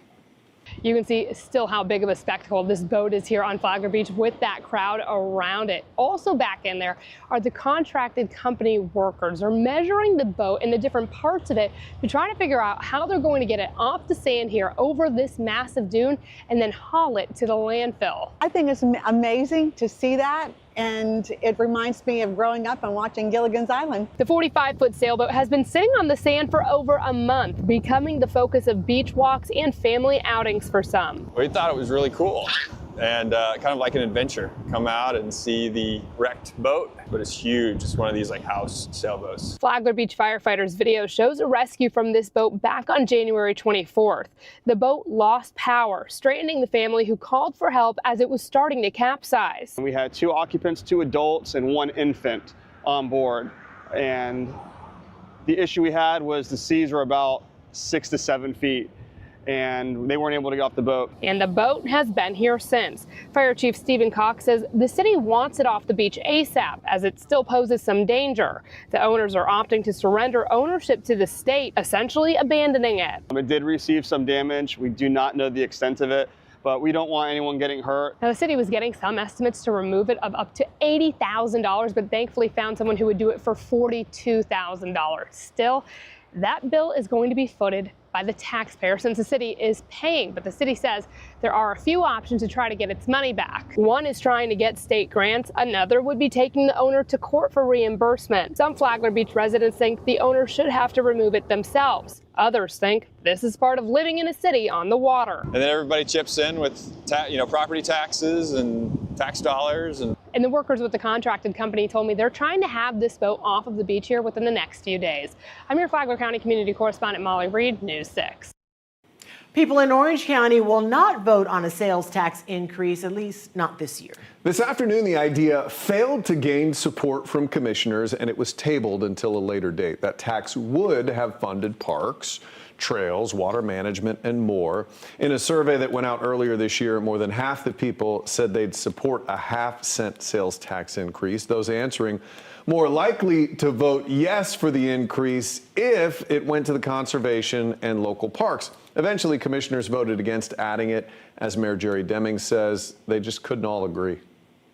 And we need a broad consensus around what this would look like if it was advanced to the ballot. And we could not get the consensus as a collaborative body, move this forward. The county will revisit the idea again during the 2028 election cycle. To Brevard County, where there are no rules in place designed to keep students from vaping. The plans involve shutting down some restrooms. These are the new rules that are coming, and deploying metal detectors. Your Melbourne community correspondent, James Sparvero, is taking your questions straight to the school board members. The high school that closed a few bathrooms to stop students from vaping is now using metal detectors to catch students vaping as well. Melbourne high school students have already been going through metal detectors for the last year and a half to scan for weapons. In fact, this was the first Brevard County high school to use the open gate system. Now the principal says metal detecting wands will be used to find vapes on students. Principal James Kirk's email to families on Sunday reads, "These devices allow administrators to determine whether a student may be concealing contraband in their clothing without making physical contact with them, offering a respectful and minimally intrusive method of ensuring safety." The vaping epidemic is... Melbourne High is in school board member Katie Campbell's district. She said this about student vaping at last week's board meeting. It's not going away, and parents really need to be involved in recognizing the dangers. With 4 out of 11 bathrooms closed now on this big campus, plus being wanded now, some of those parents have talked to us about their kids worrying they won't have enough time to go to the bathroom between classes now. Some parents say don't punish the kids who just want to use the restroom. Absolutely. And that's the key, right? So what we want to do is find a way to make sure that those kids are able to use those restrooms, and they're not going to be inhibited by the couple of kids that make a poor decision to go ahead and vape. And school board chairman Matt Susan told me those solutions could include vaping sensors in bathrooms. Right now at Mel High, Susan told me that staff members are wanding students every time they go to the bathroom. Sensors could let the staff get back to their regular jobs. Susan's hoping the district will be ready to roll out that new technology in about a month, so we'll keep you updated. In Brevard County, I'm your Melbourne community correspondent, James Sparvero, News 6. All right, time now for a look at our forecast. It was kind of an iffy weekend, but it turned out to be a beautiful Monday, Julie. Yeah, it's been gorgeous out there. We made it into the low 80s, and that will be the trend that we keep in place as we move through the next several days with those warm temperatures. Now, we've also been talking a lot about the lunar eclipse that is happening overnight tonight and early tomorrow. And so there are 3 different types of lunar eclipses, and we're going to be looking at a total lunar eclipse. So the Earth will move between the sun and the moon, and as the Earth kind of blocks the sunlight from the moon, that'll allow some of that blue to get scattered out, and then so we'll see mostly red appearing. And so that's why we're talking about a blood moon with it appearing red as we head toward that totality. This is what we can expect as far as the timing on this. So the eclipse begins as we head through the overnight hours, and then by about 6:33, that's when we're looking at that eclipse maximum. So you don't have to set your clock too early if you want to check it out. Of course, we will be dealing with some cloud cover across central Florida, but I think most of us have a pretty good shot of getting a glimpse of that total lunar eclipse. And this is our only total lunar eclipse of 2026. Now here's a look at our clouds and rain forecast as we take you through the evening into the overnight hours toward tomorrow morning, toward that eclipse window. 6 o'clock, so a few clouds out there right now, but I do want you to look out over the Atlantic. We are continuing to see some showers that are pushing onshore, so that is thanks to a strong onshore component to our winds. That will help to slide some of those showers toward the interior part of central Florida. Here we are around 6 o'clock. Now remember, we're looking at the maximum eclipse around 6:33 tomorrow.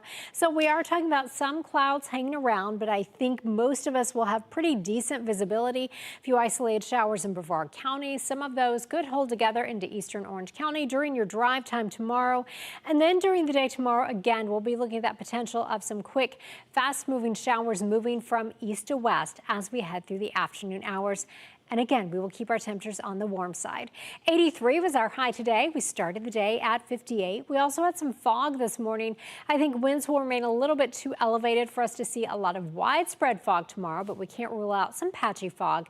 77 and 54 are our normal temperatures this time of year. Look at this beautiful shot. This is our Light Orlando Delivering Hope Together camera over downtown Orlando. Looking so pretty out there. Clear skies, 76 degrees with our winds coming in out of the northeast. You're sitting at 73 in DeLand, 77 in Leesburg. Claremont, you're checking in at 77, and it is 73 right now in Mico. On average, a little bit warmer than we were 24 hours ago. In fact, if you are in Palm Coast, you are 10 degrees warmer right now than you were yesterday at this time. Because high pressure is our big dominant weather maker that is keeping our winds out of the northeast, gusting at times up to around 15 to 20 miles per hour, especially along the coast. Here's a look at the southeastern United States. Again, there is high pressure. And remember, with high pressure, we have that clockwise circulation. So that has been trying to push some of these showers toward our coastline, some of those brushing the Brevard County coastline. And we have some more rain out over the Atlantic continuing to try to push toward our land areas. Now, here's your hour-by-hour forecast. Your forecast is sponsored by Strata Services. All right, check out these two. This is Sweet Pea here in the back. This is Wooly, and I left in this giant calculator because I think perhaps they're working on taxes. I'm not sure what they're up to. 70 degrees at 9 o'clock, 69 degrees at 10 o'clock. Head to clickorlando.com/pins to share your pet photos with us. Overnight, we go to 63 in Orlando, 57 in Palm Coast, and in Melbourne, your overnight low falls to 65. 7-day forecast showing we keep that warming trend in place every single day through the next 7 days, staying in the low to mid-80s with some isolated showers daily. And don't forget, Saturday night into Sunday, we spring forward 1 hour. Julie, thank you. We're going to take a quick break. We'll be right back.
We have some breaking news we want to tell you about right now. Just into the News 6 newsroom, a Volusia deputy has been shot in the leg and shoulder, but fortunately, he is expected to recover. Sheriff Mike Chitwood says the deputy was attacked late this afternoon.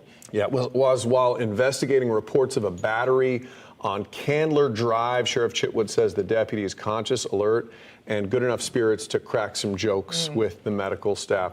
Glad he's okay, but a lot more to learn about that particular story. Really great news that he's going to make a full recovery, it sounds like. All right, Julie Broughton joins us now at the desk with a look at our forecast going into, it seems like a beautiful Monday night. Yeah, it is a gorgeous evening out there. Look at that sunset. This is our Light Orlando Delivering Hope Together camera, showing 76 degrees right now in Orlando. Most of us right now are in the 70s. Our overnight lows stay mild. Average low this time of year, 54. We go to 63 in Orlando. 57 in Ocala. Warming trend, low to mid 80s every day. We'll be tracking some isolated showers each and every day for the next 7 days. All right, Julie, thank you. More news coming up at 9 on clickorlando.com and the News 6 Plus streaming app. Until then, have a great night. Bye.